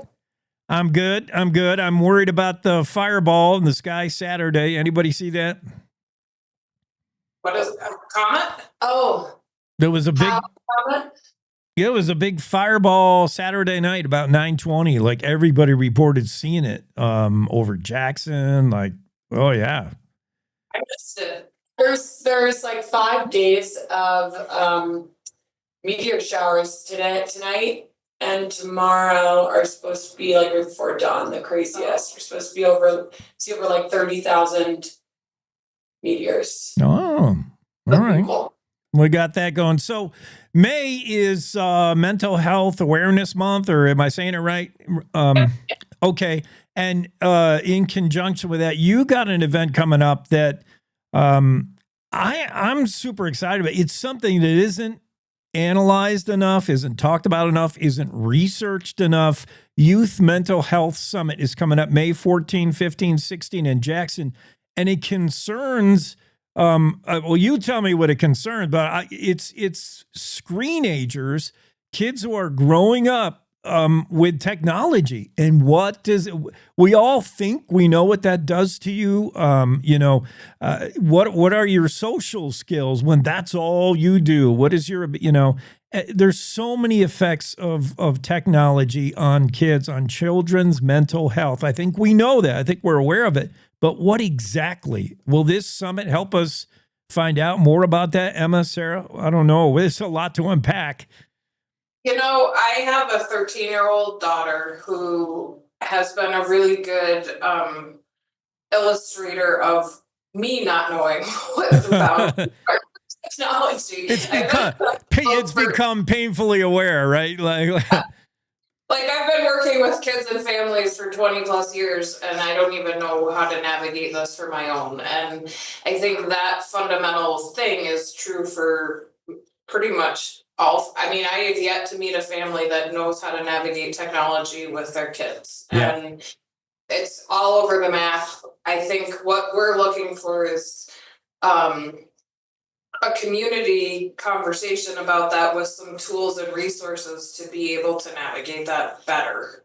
I don't know that we have all the answers, but we need to start talking about it, because what we've seen as an organization is over the past, sort of a couple years before COVID, we saw kids really showing up with some different issues. Like the kids I worked with in the early 2000s, it was typically they would express externally, meaning they'd throw things or they'd punch a wall or they'd like get the energy out. What we started noticing is kids were turning inward, and they were self-harming, and they were suicidal, and they were shut down, and they were very much drawn in. And then COVID happened, and that made it 100 times worse. But the technology was the single common thread that has been consistent throughout that. As I've watched, the kids kind of turning inward is also a reflection of how much technology they're engaging in. Which makes that's where we started. Yeah, and that makes sense, because you hear this day and age, you've never had an opportunity to interact with the whole world, but you've never been more isolated. And that isolation, that is, I wouldn't wish that on anyone. As adults, you can't handle how to navigate a world where you're so out there, but you're so in your bedroom. That's so weird. And I can see why people would, just kind of internalize things. Now, really, are we talking about some effects of, what that does to kids, that it could lead to suicidal thoughts? I mean, at the worst, this is the worst case scenario, but have you seen that? Like kids? Yeah, there's been a lot of research and studies over the past, kind of 2015 is when they correlate the youth mental health decline in relation to technology. And so they've been doing a lot of studies since 2015, which is only 10 years ago. And I think looking at what it's doing developmentally for kids and what it's doing with impulse control and a lot of different things, but suicidality and self-harm are two major pieces of the crisis that's being created by technology use and not really knowing. It's sort of like the Wild West of the world right now is technology, is we don't really know where we're heading or what we're doing, and how do we stay safe in ourselves while we have this world change. That's really what we're not looking to tell people no technology. Like I need to use technology every day, and I think part of it is the adults having to check their own selves around technology to be able to hold our kids accountable, because I don't think adults even have limits for themselves. And so we don't know what we don't know. And I think we have some really cool doctors and research people that are coming to town to talk about what they've seen data wise, and then what we can do as a community behaviorally around how to support adults and kids. It's not just kids, it's both of us. I think also location wise, like when we're in the Mountain West, so an added element to that is people don't live in super high populated, densely populated areas. So it's an additional thing. You think about when a kid's going home from school, they're not able to just walk down the street to go see their friends all the time. Some communities, yes, but on average in the mountain, across the Mountain West, there's the added element of remote and rural areas that kids are living in. Good point, Sarah. So many of our interactions are by default online because we're in Wyoming, and then the nearest person, might be on the computer. And you're talking we're talking about stuff that, for teens and preteens, Emma, a 13-year-old daughter, that's a Tinder keg. I mean, that age and of a kid, there is a lot going on, man, without even talking about technology. And it always has been. That's a tough time for kids. They're trying to figure out who they are. They're trying to figure out the world, what's right, what's wrong. And for them, it's black and white, and it's right and wrong. There's no gray for a lot of teenagers. They're trying to, find themselves by getting away from mom and dad. There's tons of stuff going on for teens. Now you add the element of technology, and it just gets really hard to figure out. Are we going to get any help with a 3-day summit? Have you got some experts? Who's going to be there? What are we going to figure out with this? We have some experts coming to town that have been working with American Academy of Pediatrics, the Boston Children's Hospital. So we have some cool professionals, but we also have some really neat opportunities for youth to talk and youth to engage and give us their information, their perspective on this, because we need their buy-in for this to work. So the kids will have 2 different youth panels where they get to talk about, they get to have a conversation away from adults that's facilitated, that the adults get to watch in a completely different site. So the kids get their own kind of party that they get to control the messaging and everything, and they get to tell the adults what they think. And that's something that is a little bit different than the way a lot of things are set up, is that we really want to hear from our kids about what their experience is, because we can't help them if we don't understand what they experience every day. So that's a really big piece of this, is getting the kids' voice in here. On Friday, there's an all-day workshop with the Boston Children's Hospital where they're going to do a digital learning lab with the kids, where they'll do all sorts of hands-on pieces around how to create safety around technology. Because we're going to have technology. Let's just admit that. That's not going away. Yeah. So how do we be safe? And that's what we're really focusing the summit on, is safe technology use, and then safe behaviors around mental health, meaning we need to talk about suicide. I've noticed it's very hard for parents to talk to their own kids about suicide, and we have to do it. And that's part of why we're doing this in conjunction with technology, because suicide is also a talk about safety, just as technology is. And maybe this is off topic, but on the suicide note, I often, I'm so frustrated when I see kids, with cyberbullying, and in a very few cases, the reaction is school shooting. That's the only way these kids can deal with this stuff. And I do want to hear from these kids themselves, what does this do to you when you're online and there's cyberbullying? Or we know adults on Facebook comment section, we're mean to each other. For teens, it's tough. Well, my daughter lost her phone a couple weeks ago because she downloaded something she wasn't supposed to, and she lost it for a week. And about day 3, she said to me, she's like, "Mom, it's kind of nice not to have my phone. I kind of like that you have it." And I was like, I am guessing that is a feeling that many of us would have if someone took our phone. Yeah, we probably all need a timeout. That we could all benefit from a timeout. But what we'll get is a 3-day summit. It's the 2025 Youth Mental Health Summit going on in Jackson, May 14, 15, 16. It's coming up. How do we get involved? I see a website, Teton Youth and Family Services.org. That's who we're talking to, Emma and Sarah with Teton Youth and Family Services. Find them on the interwebs. What do we got to do? How do we get involved right now? People can, you can go on our website and purchase tickets directly through a ticketing and registration link there.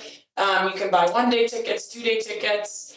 If there was a business that was interested in getting involved, we're doing some group rates. But we also, if we don't want cost to be a barrier for anyone, so if the pricing for tickets is too much for adults, then please email me, Emma, at egetzinger@tyfs.org. My email is right online, and we have plenty of scholarships available. We've had some really generous business sponsors, so and kids in school are free. Yeah, like that's the cool part about this is we really want to focus on that. This is about giving the kids some space to explore this topic as well as the adults. I think the last thing on the youth part is we want to give them the autonomy to take what they learn and then also bring it back to educate their own peers and communities. So this is not just a event for our specific local community, it's for the entire Mountain West. So we have people traveling from Utah, Colorado, Montana, Idaho, from across Mountain West. So we want people to come and we have some really good representation across Wyoming too. Like I think we really focused on not just making this about our community, but more about our region because we are so interconnected and we really do want to figure this problem out together. And the goal is when you leave the summit, you will have a list of actionable steps that you can take. Choose. It's kind of an a la carte, we're going to create a bunch of actionable steps and you get to choose what fits for you and your family or you and your work or whoever. So that's the goal, is that we actually put this into good use. Well, I'm glad you're taking this on. It's a crucial conversation, important dialogue, and the summit coming up in Jackson, the 2025 Youth Mental Health Summit. Find out more at Teton Youth and Family Services. This is Emma Getzinger, Sarah Cavallaro have been on the show. Thanks for popping in with us. Thank you. Cowboy State Daily Show continues. We got a break for top of the hour news right now, though. It's time to take a look at what's happening around Wyoming. From the Cowboy State Daily Newsroom, I'm Wendy Core. Members of the Wyoming Republican Party are so inspired by President Donald Trump's efforts to sharply curtail illegal immigration in America that they want Wyoming to play a direct part in detaining immigrants before deportation. On Saturday, the party passed a resolution calling for the opening of a federally funded U.S. Immigration and Customs Enforcement facility in Wyoming. Cowboy State Daily's Leo Wolfson reports that the measure passed on a 42-32 vote. Not only do the vast majority of the members of the Wyoming Republican Party support this, but a lot of them were also expressing concern about illegal immigrants in Wyoming basically being allowed to get away after they're already put in custody because ICE agents can't come to the state fast enough. ICE uses more than 190 different facilities for detention across more than 40 states and U.S. territories. The nearest ICE facility to Wyoming is in Aurora, Colorado. A week after a local woman was shot and killed by Casper police during a response to a report of a burglary, the department has confirmed that 3 officers remain on administrative leave. Otherwise, Cowboy State Daily's Dale Killingbeck reports that authorities continue to be tight-lipped on releasing more information about the April 28th incident that resulted in the death of 37-year-old Jody Cobia, including how many times she was shot. They're just saying that an investigation continues into the shooting that involved Casper Police Department officers and a resident of a house on McKinley Street in Casper. That woman that lived at the house was killed. Police said that there was a person with a gun and there was a shooting, and we know that she died. And that's basically all we know, except we learned today that 3 police officers were involved because 3 are now on administrative leave. As is standard policy with officer-involved incidents, the Casper Police Department isn't investigating the shooting. That's being done by the Wyoming Division of Criminal Investigation. The superintendents of Yellowstone and Grand Teton National Parks predicted an outstanding summer despite staff cuts to the federal park system that have worried many outdoor enthusiasts. Cowboy State Daily's Andrew Ross attended the 2025 National Parks Day lunch in Cody on Monday, where Yellowstone Superintendent Cam Shawley and Grand Teton Superintendent Chip Jenkins voiced optimism and encouraged gateway communities and visitors to enjoy Wyoming's national parks, saying they are in fantastic shape. There have been those reports of federal layoffs and cuts in staffing, but Shawley actually said that Yellowstone has more permanent and seasonal staff going into summer 2025 than it's had in the last 5 years. So they're confident that they've got enough people to do what they need to do. And Jenkins is confident as well. The two parks work together since they're right next door, but they share expertise and resources when needed. If the trend of visitor growth to the pair of national parks holds, more than 8 million visitors could enjoy them this summer. Yellowstone had more than 4.7 million visitors last year, while Grand Teton recorded 3.6 million.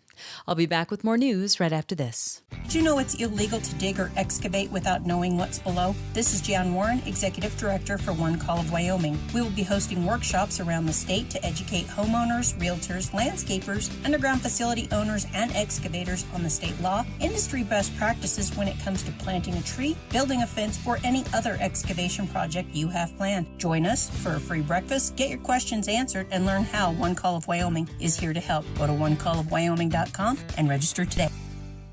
Distant relatives of raccoons, ringtails are mostly nocturnal, skilled climbers, and many people would say incredibly cute, with huge eyes and pointy cat-like ears.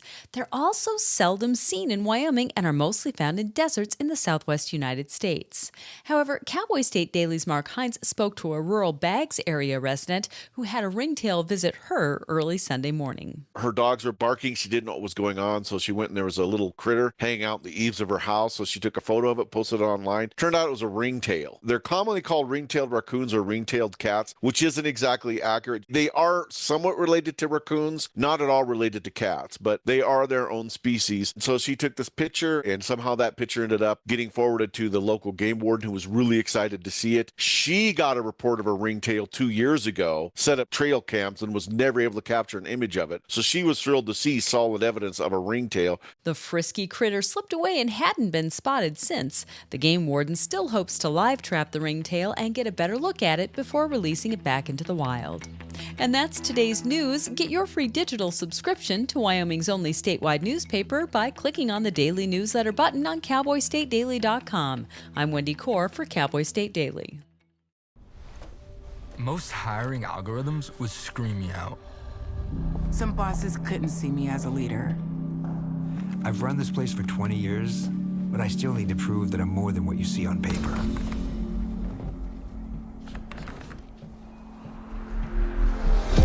I've been running code as long as I've been able to reach a keyboard. This is what I do. It's second nature for me, coordinating 100 details at once. It's the way my mind works. I have a very mechanical brain. I sold them on my skills. You gotta be so good they can't ignore you. My magic is analytics and empathy. That's how I'm getting clients. You have to have the confidence in yourself to show up and defy the odds. I'm more than who I am on paper. I never got a college degree. And today, I'm the CEO of my own company. People want to tell me I'm one in a million, when actually I'm one of millions. Stars are all around us. It's time for them to shine.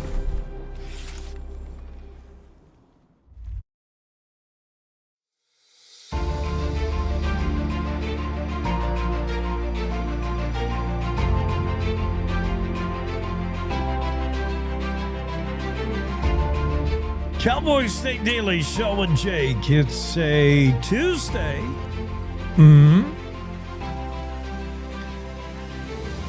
Day after Cinco de Mayo. What's that called? Cinco de... No, it's called Sixo de Mayo. How do you say six in Spanish? Uno, dos, tres, cuatro, cinco, siete. Siete de Mayo? Maybe? My Spanish is bad. Bad!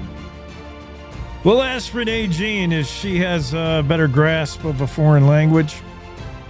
Renee should be on in a moment. We'll talk about her stories, include UPS cutting jobs, closing facilities. How's that going to work? We covered this story last week. We talked about the CEO of UPS, the decision maker, the top dog. The buck stops here. Boss of bosses, capo de capo of UPS, is a Jackson-born woman. Jackson, Wyoming. Yes. And she made the decision back in January. We heard an announcement from UPS that they were going to kind of cut ties with Amazon, which I found counterintuitive, to say the least. UPS seems hand in hand, perfectly poised to be the delivery agent of UPS, right? I don't know what it's like for you wherever you live, but when you make an Amazon order, how does it arrive? For me, it's the brown truck 90% of the time. Occasionally FedEx, but it's usually UPS. For me, that's my experience. You order Amazon, UPS brings it. In some big cities, maybe back east, Amazon has their own delivery trucks. I know Amazon wants to take complete control of the whole thing. Their warehouses, their delivery, they want to bring your stuff via drone. Next day delivery. Amazon wants to make it so when you click buy and you're some fancy customer, as soon as you click purchase, you'll hear the hovering of the drone above your house. Like, wow, that was fast. And it'll drop off your package at the doorstep. That's the future. But the reality is now, you order something on Amazon, UPS brings it. And the UPS boss, Tomei, not Marissa Tomei, who is, I'm going to have to go look this up. Now that I want to say Susan, UPS CEO, I know, Carol. Okay. Carol Tomei. Carol was born, I think, Buchenroth in Jackson Hole. Most people know her family. And she has, she's, usually makes the list as a business person to watch, the businesswoman of the year, top 100 business people to what, she's not nobody in the business world. And she ran Home Depot for a while, at least the financial aspect. She was high-ranking finance VP and treasurer, I think, of Home Depot through the mid-90s, from the mid-90s up until about 2019. So long time Home Depot. And Home Depot's doing really well through that period. And then Carol Tomei lands the gig with UPS, and we hear the announcement beginning of this year that UPS was going to try to distance themselves from Amazon. And I'm thinking, what? Wait a minute. That's like Santa Claus saying he doesn't need the reindeer anymore. The reindeer, I don't need. I'm going to put them out to pasture. I just don't understand the decision by UPS. Maybe Renee does. Renee, I was talking about Carol Tomei, who is, did you know she's a Jackson kid?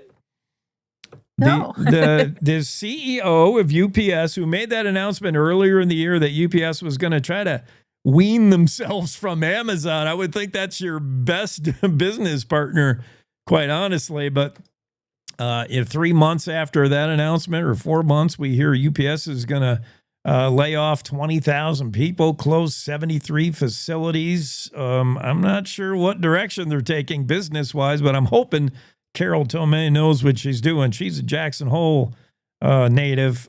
Did great at Home Depot, so yeah, it's weird. What's that going to mean? All we care about, what is it going to mean to us waiting for our package here in Wyoming? Right. Well, and we'd already written a little bit about UPS and how some rural customers are finding that even though they're paying for the Prime accounts, even though they're paying extra money for next day service for things they need really quickly, they're not getting those packages in the time frame that they're promised, and there's no like apology, no refund. It's just, oh well, we took your money and promised you this and we didn't deliver. Oh well, kind of attitude.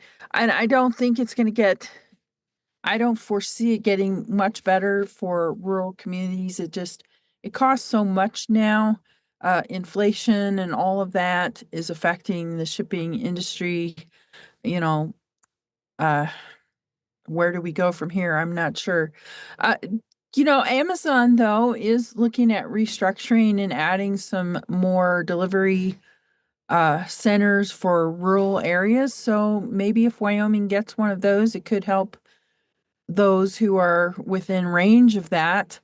But Wyoming's a big state, so if it's in the northeast quadrant, well, there's still the southwest, southeast, northwest. They're pretty far apart, so I guess we'll have to wait and see. You and we have come to learn in Wyoming what I think USPS and UPS, this understanding is this is a big state. You got to put in some windshield time just to get anywhere, to go visit your neighbors. It's it's in some ways I'm still surprised. You order something on Amazon and there's no shipping fee at all, and UPS gets it there in 3 days. I mean, it's a minor miracle in some places in Wyoming, but well, in 3 days would be kind of a minor miracle since they've now cut down delivery days. They don't deliver every day anymore to every zip code in Wyoming. Yeah.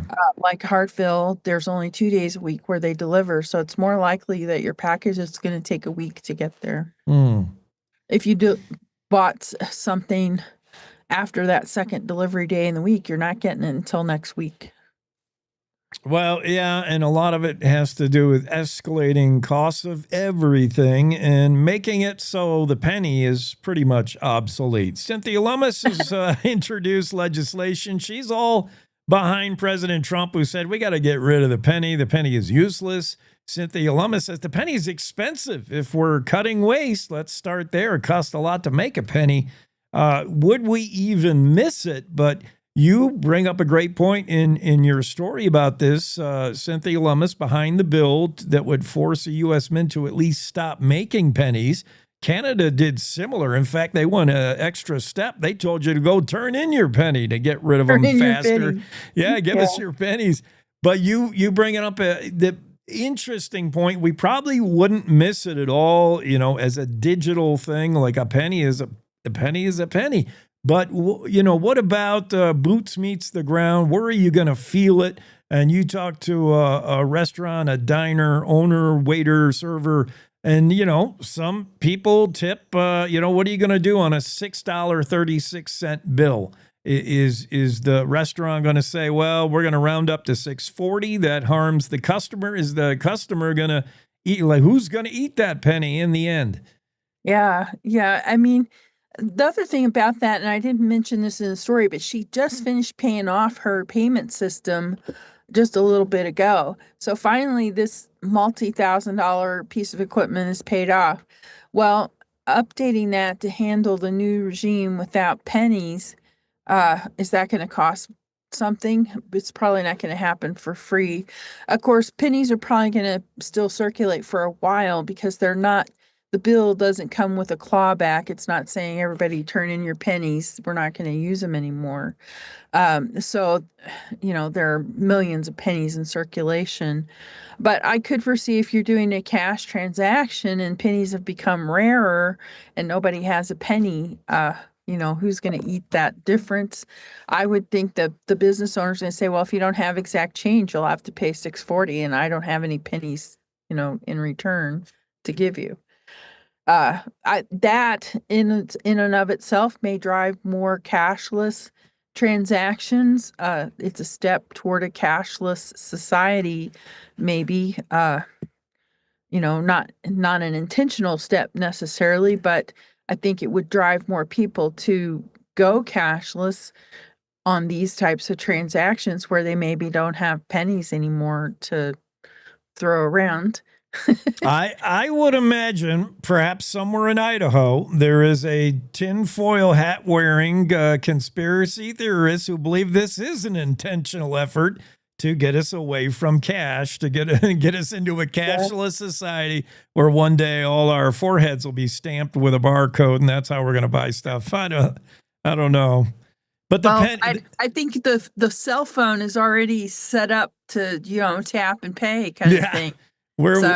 Maybe there won't be any barcodes on our foreheads unless you don't have a cell phone. Right. Or you need something on your person that you can't, like, oh, I forgot it at home or I forgot it in the car. Like, it has to be on you, a retina scan or whatever it is. I don't know, but I'm getting a little off topic. I'm just saying the penny is kind of obsolete. I get it, Cynthia Lummis. I get it, President Trump. But what about that waitress who's got some skinflint that tips 3 pennies? He ain't going to tip 3 pennies anymore. And now you're losing. He's going to have to go to a nickel. But that a nickel brings up an interesting point. The other effect of not having pennies is you're going to use more nickels probably because you're rounding to the nearest 5. And nickels actually cost almost 3 times more to make than a penny. They're a much bigger loser. It costs 13.78 cents to make a penny. I mean, a nickel. It costs 3.07 cents to make a penny. So, you're losing almost triple the amount for every nickel you have to make.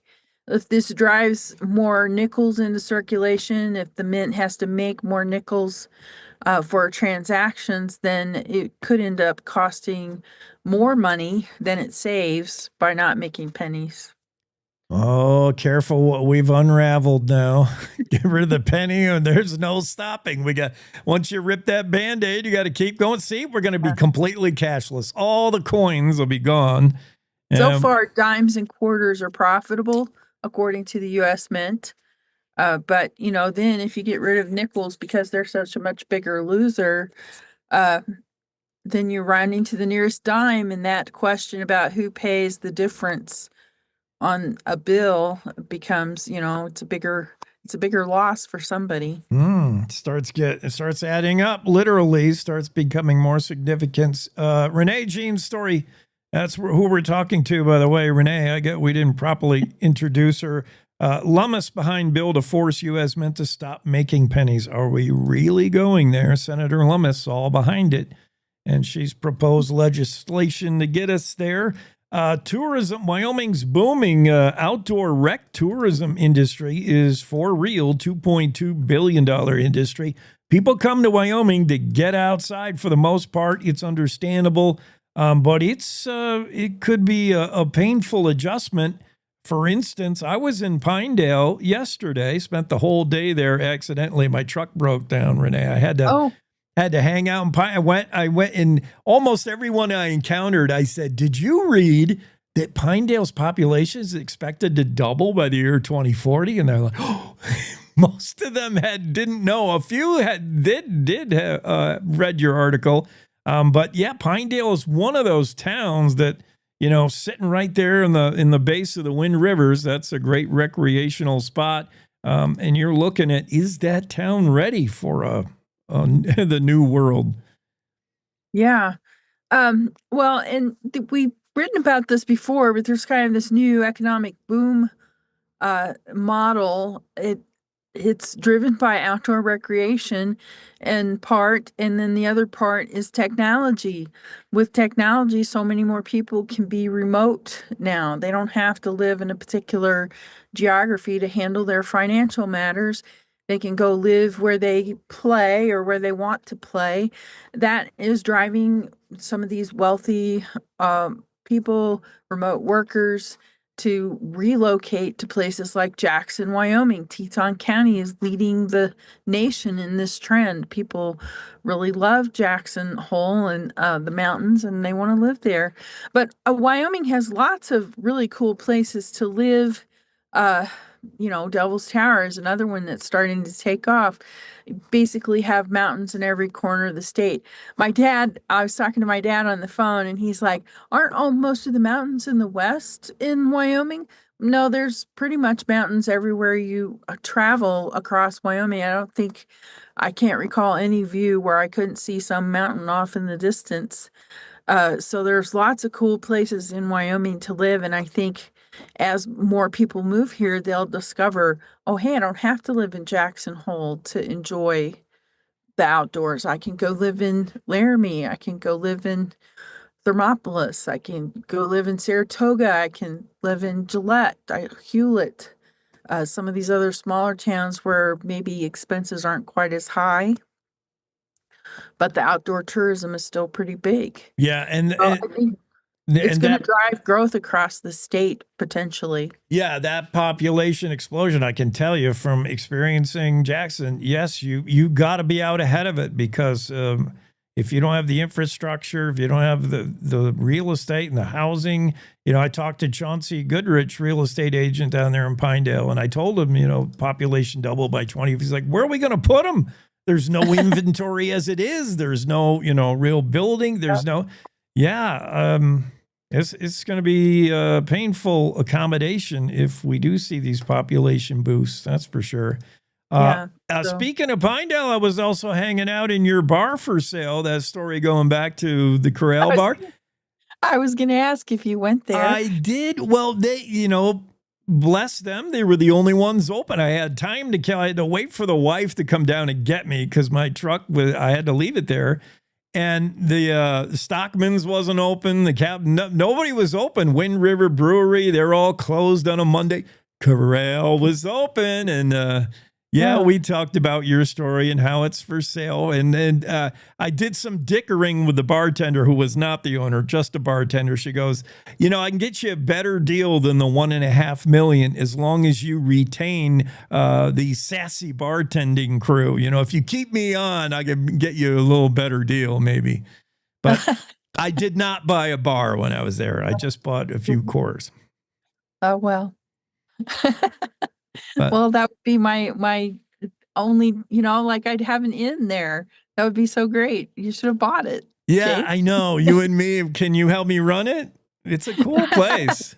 Sure, as long as I don't have to be there. Yeah, because they go till legit 2 a.m. I've seen that place jumping at 1:45 a.m. Yeah, it's a fun bar. His history to it, maybe haunted. I don't know, but it is for sale. Renee Jean's story of the Corral Bar. World famous Corral Bar in Pinedale. Thanks, Renee. Have a great Tuesday. All right. You too. Bye-bye. Renee Jean on the Cowboy State Daily Show. Let's take a quick break. We'll be back with more right after these.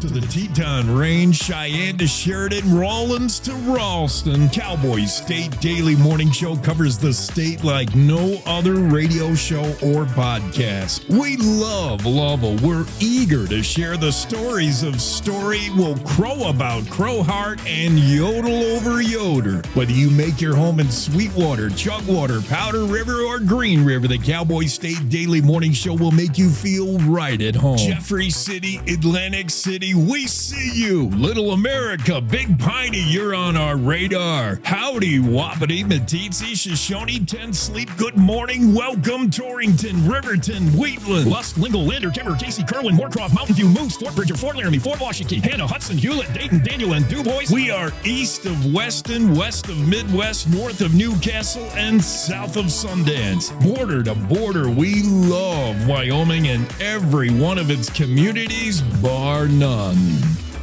This is the Cowboy State Daily Radio Network. Meet Norm. He lives with anxiety, but with the help of this latest innovation from Be Normal, he can be normal, just like everyone else. With the swipe of a finger, you can project happiness, confidence, machismo. Why settle for being real when you can be normal?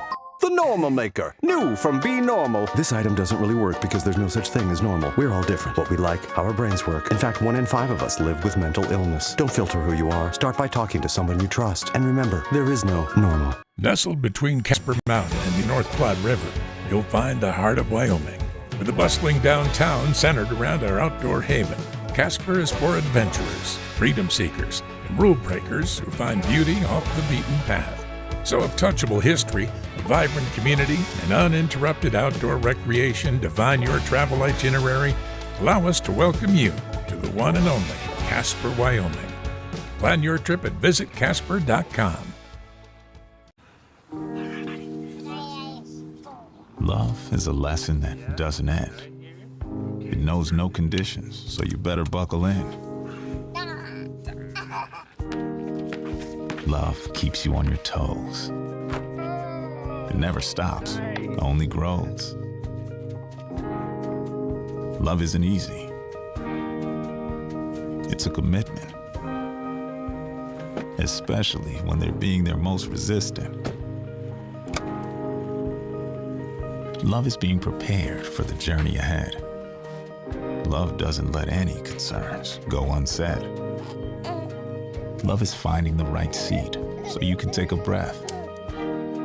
But remember, love isn't lax. It always double checks.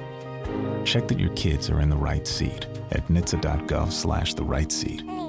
Love protects.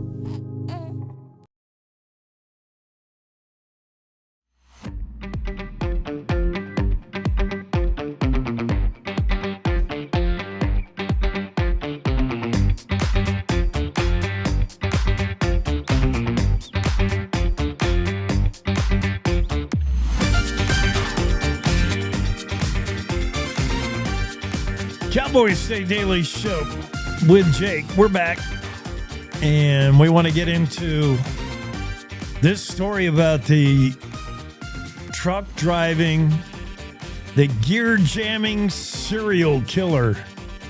Isn't that what truckers call each other? Gear jammers?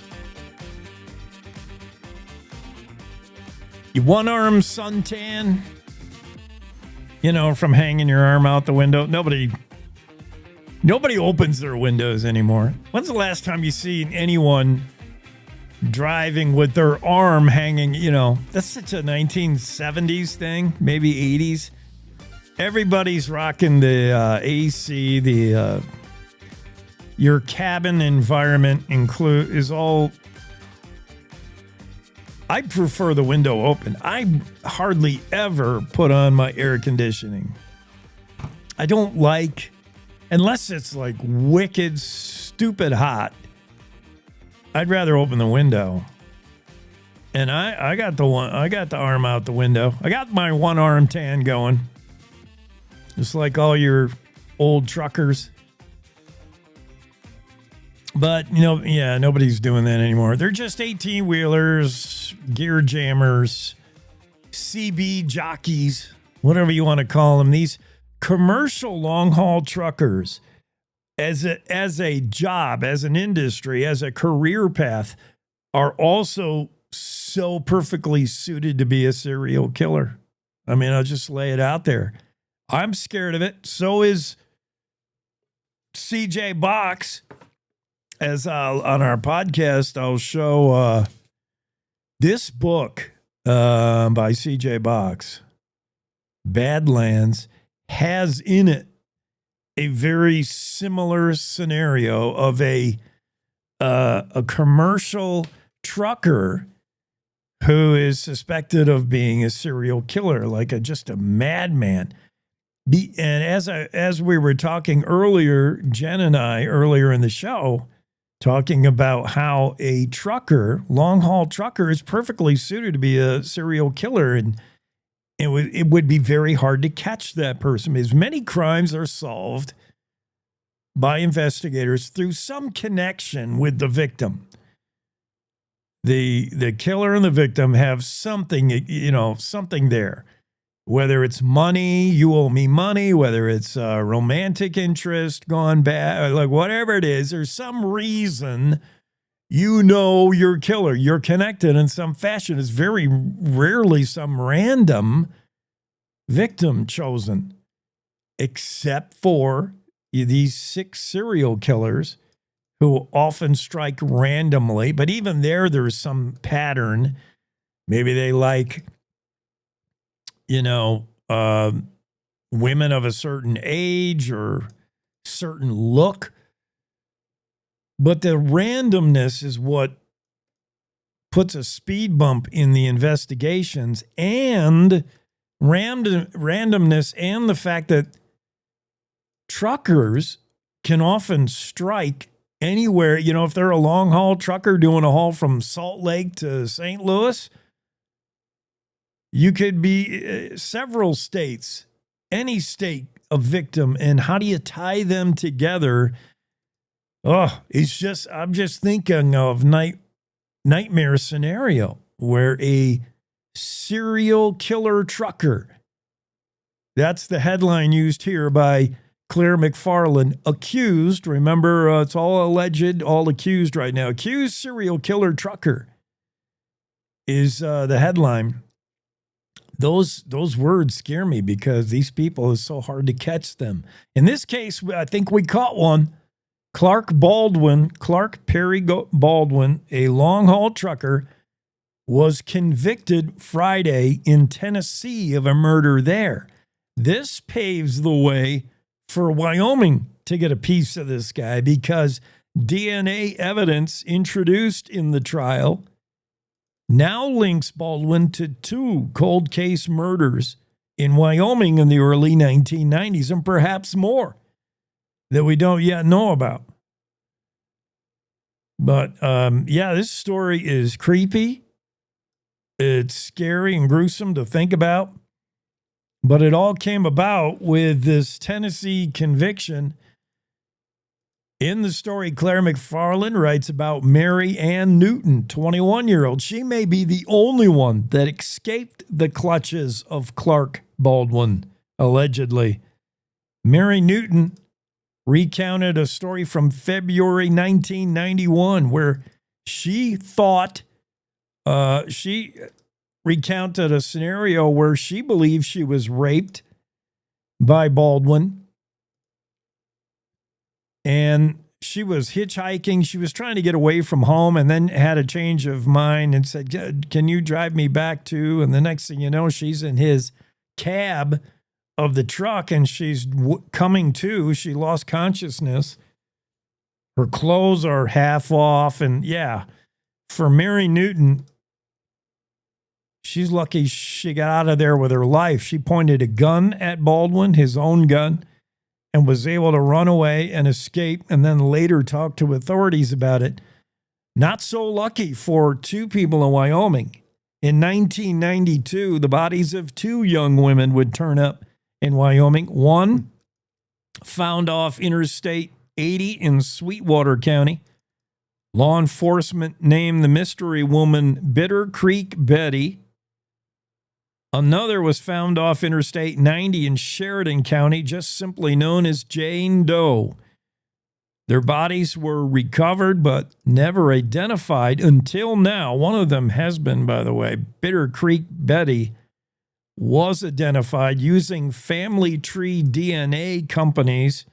Investigators were able to find out that Bitter Creek Betty had a half-sister who did confirm that the name of Bitter Creek Betty is Irene Vasquez. And the half-sister said she hadn't heard from Vasquez since 1990. Well, now we know why. As Vasquez was found face down in the snow at a turnout on I-80, about 40 miles east of Rock Springs. And Sweetwater County Sheriff's Office at the time launched an investigation, found out very little, simply called her Bitter Creek Betty. Another victim on I-90 was never identified. But now DNA evidence links Baldwin with both those cases. And it's chilling to read Claire McFarland's account of how the day they eventually went to arrest Baldwin, first they shadowed him, they tailed him. They needed more DNA evidence from Baldwin himself. So back in April of 2020, the FBI followed Baldwin around in his then hometown of Waterloo, Iowa. And they follow him wherever he went. If he went to Walmart, they followed him and later swabbed his shopping cart handle to try to get DNA evidence. They just hounded him for a while to pick up more DNA. When the FBI was confident they had enough there, they went to visit Baldwin. During the encounter, they said Baldwin never asked them why they were there, which is often a dead giveaway. The FBI comes knocking at the door, and the FBI agent will later say, I think he was expecting that knock on the door all his life. He had that feeling. They recall the interview when they encountered Baldwin in his apartment. They said he had one couch that was all his only furniture. Baldwin sat down on the couch. The two FBI agents stood. Investigators Getz and Young, 6th floor apartment in Waterloo on the morning of May 6, 2020. They knocked on the door. It was answered 4 minutes later. They interviewed Baldwin. At no time did Baldwin ask him why they were there, why they were asking about these things.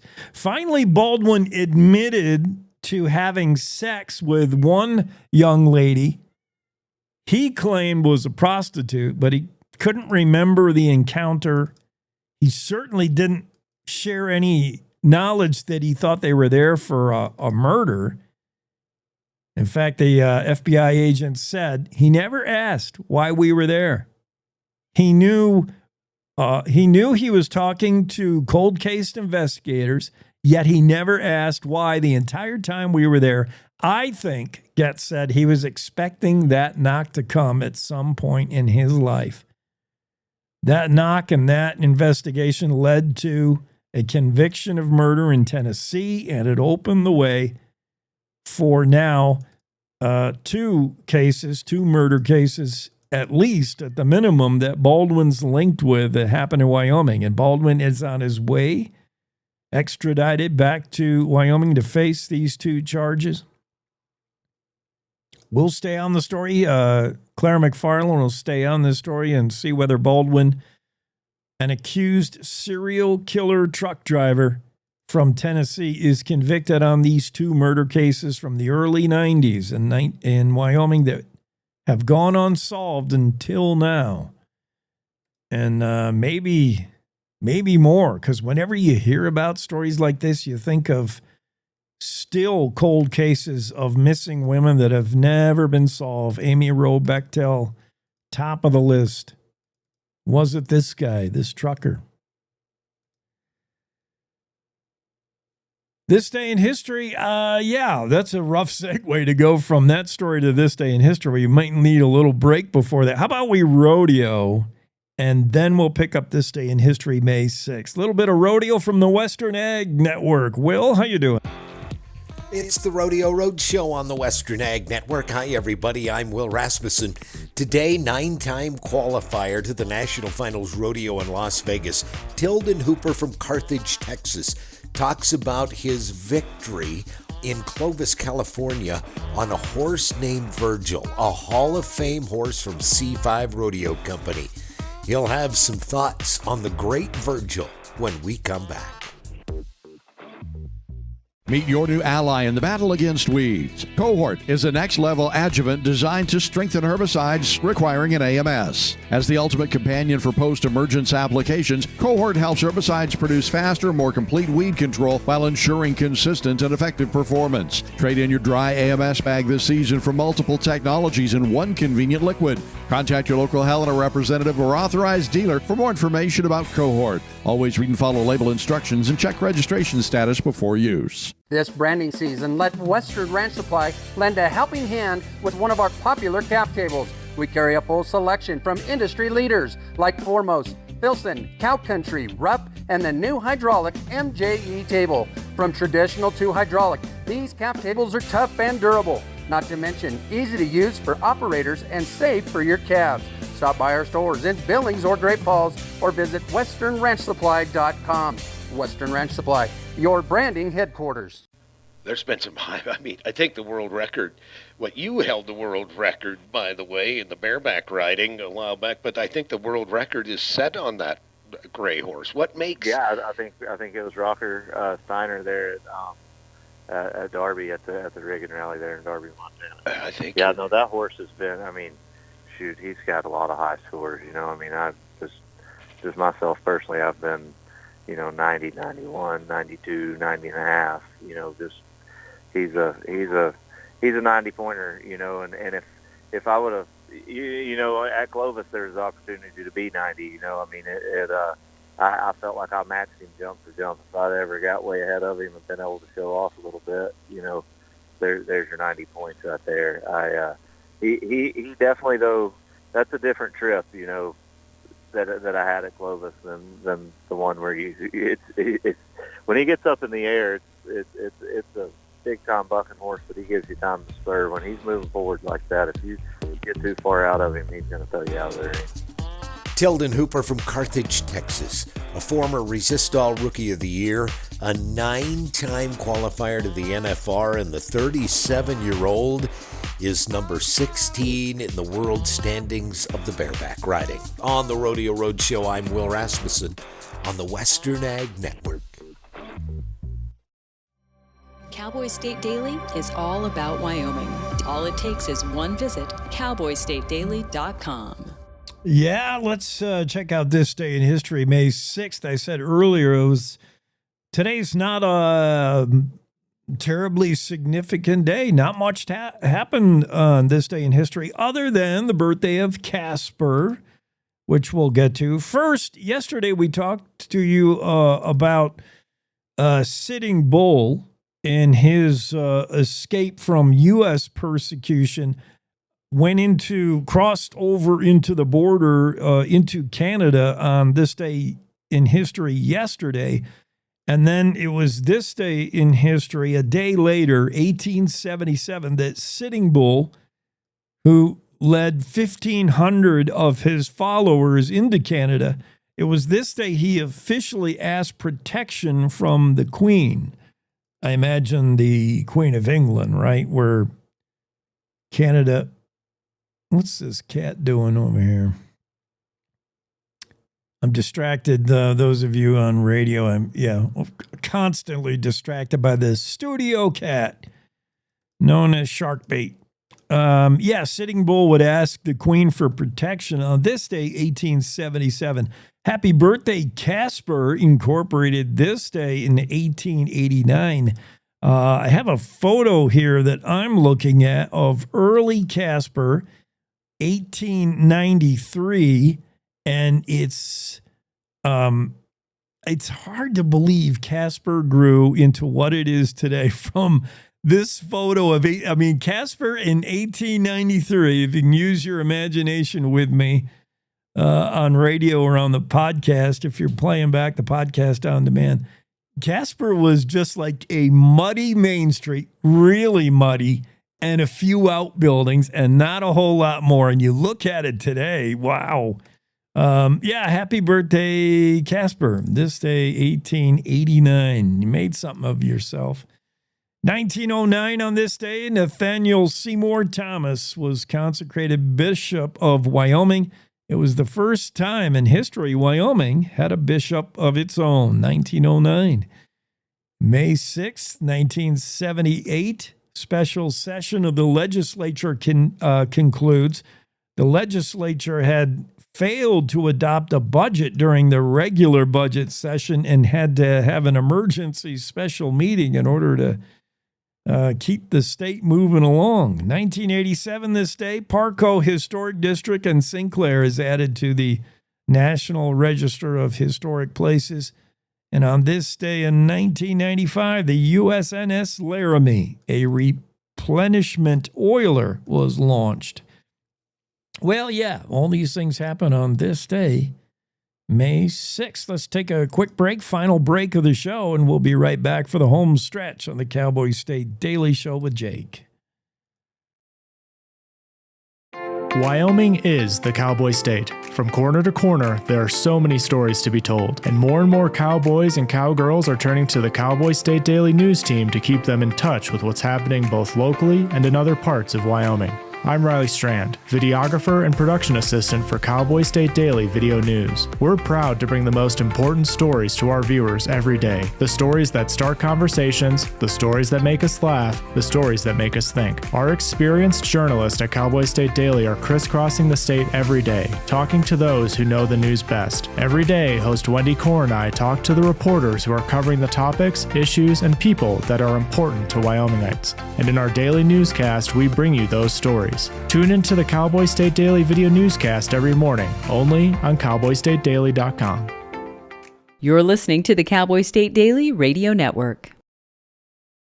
Wyoming is a place of unlimited potential, a place that inspires us to dream. Since 2014, Wyo Lotto has given back over $180 million to our great state through transfers, winnings, commissions, and more. Dollars that have gone directly into your cities, towns, and counties. Dollars that have changed lives and set dreams in motion. Thank you, Wyoming, for a legendary 10 years. We can't wait to dream up what's next. The climate that we're operating under has everyone on the defensive. You see a person and you automatically put them in a box and say, well, this is what this person should be like. All of this ostracizing people, what are we afraid of? We're called to love one another. It can't be, I reject you as a person. This country's been through so much. Its people has been through so much. Why can't we fix this? Do we have issues we have to deal with? Yes, we do. But we're not going to be able to deal with them if we're fighting and yelling at each other and not listening. Yeah, she has an accent. Oh gosh, she dressed funny, but we're talking the same thing. Mm-hmm. We're all concerned about our children, concerned about the world we live in. A lot of people wouldn't even think we should be here talking to each other, but I'm sorry, I disagree.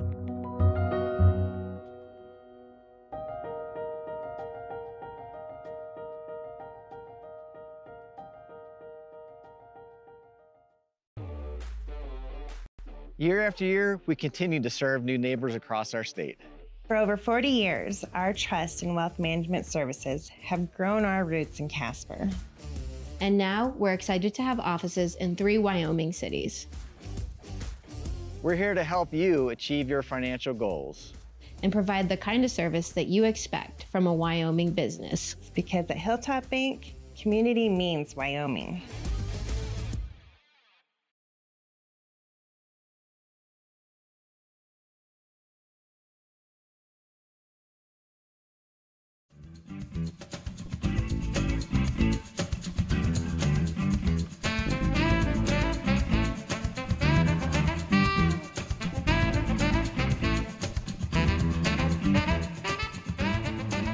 Cowboy State Daily Show with Jake. Justin Tucker's out of a job. He's the Baltimore Ravens kicker.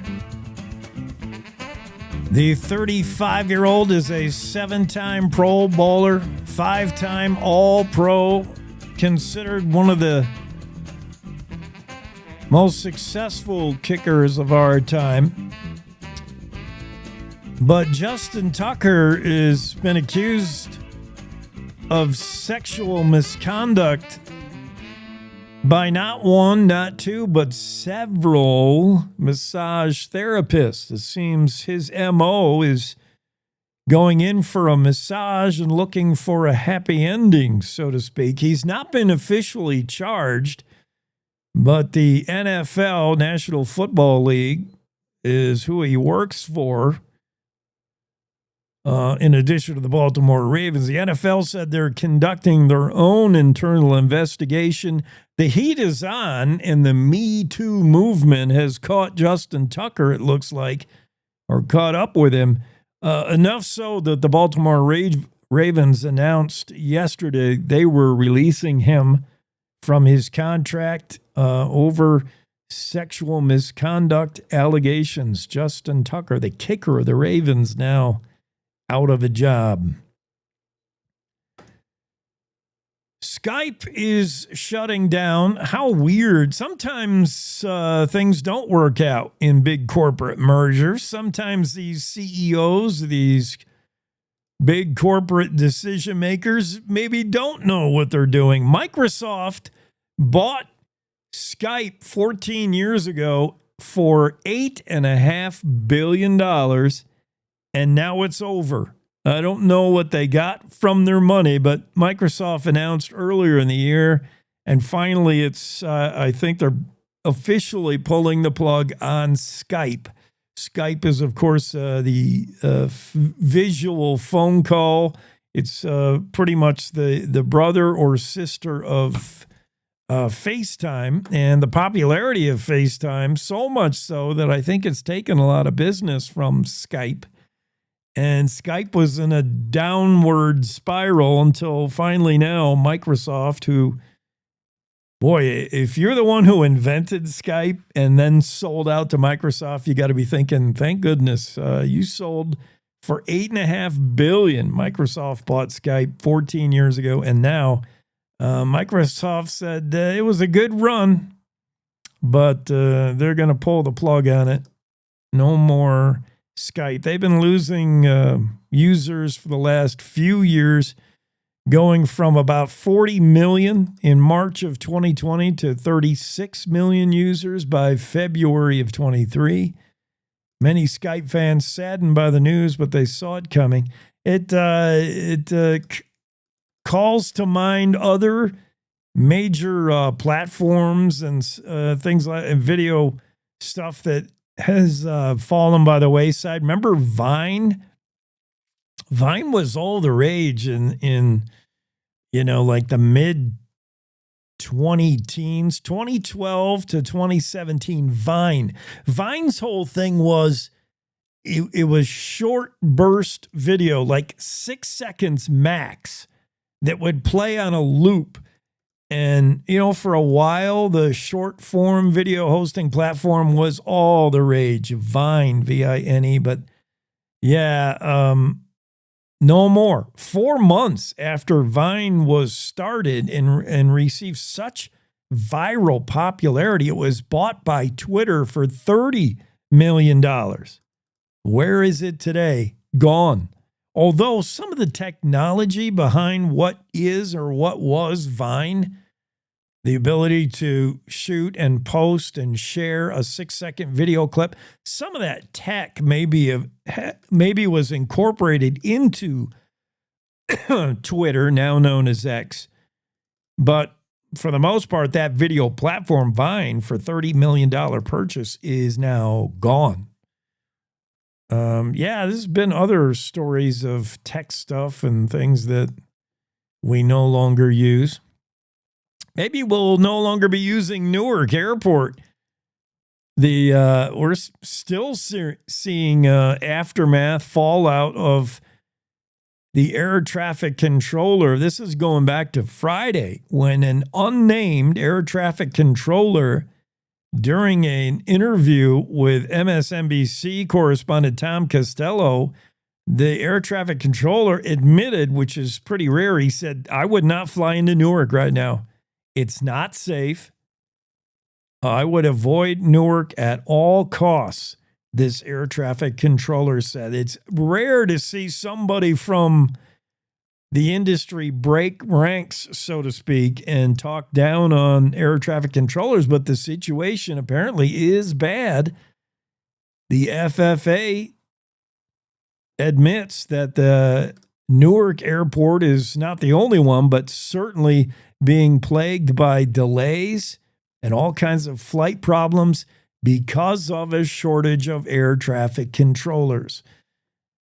We've been hearing that for a while now. The air traffic controllers, just, if you want to get into that industry, I suppose it's considered a high stress occupation, so much so that there aren't enough air traffic controllers to go around. I guess that would be a pretty good career choice, lucrative maybe. You'd always have work, that's for sure. There seems to be not enough air traffic controllers. I got a glimpse into how stressful it can be. When I was on a flight, I was sitting on the tarmac. I was at Chicago O'Hare. I don't know if they do this anymore. I don't think they do.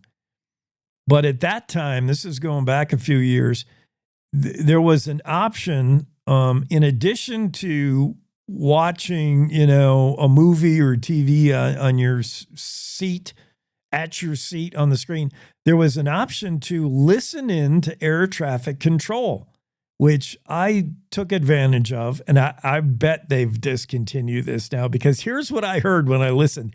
I was expecting like cool, calm communication from air traffic, the tower, and the pilots. Like I expected it to be really jargony, like 20.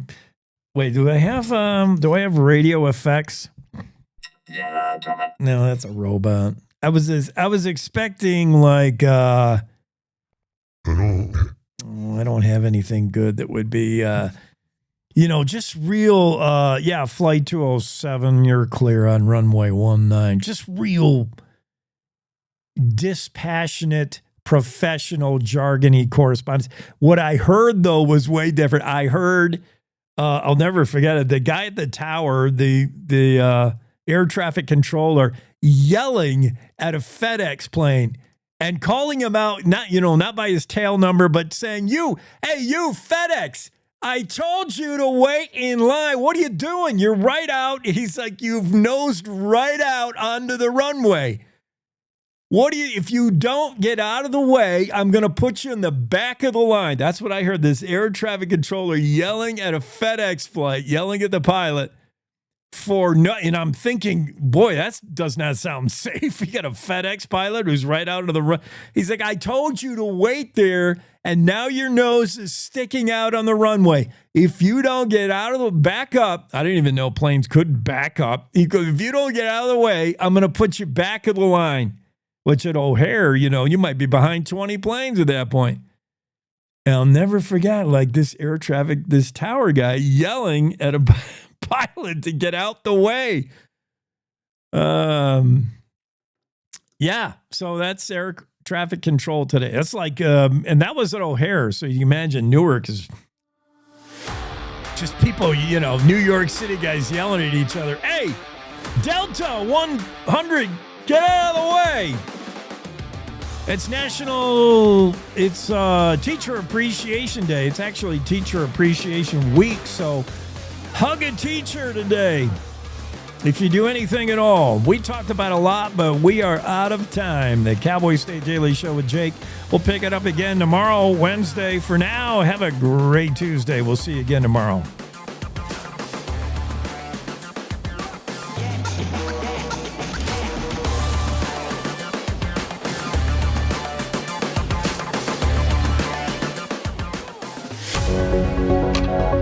Good morning. This is the Cowboy State Daily Morning Show with Jake. The new way Wyoming wakes up.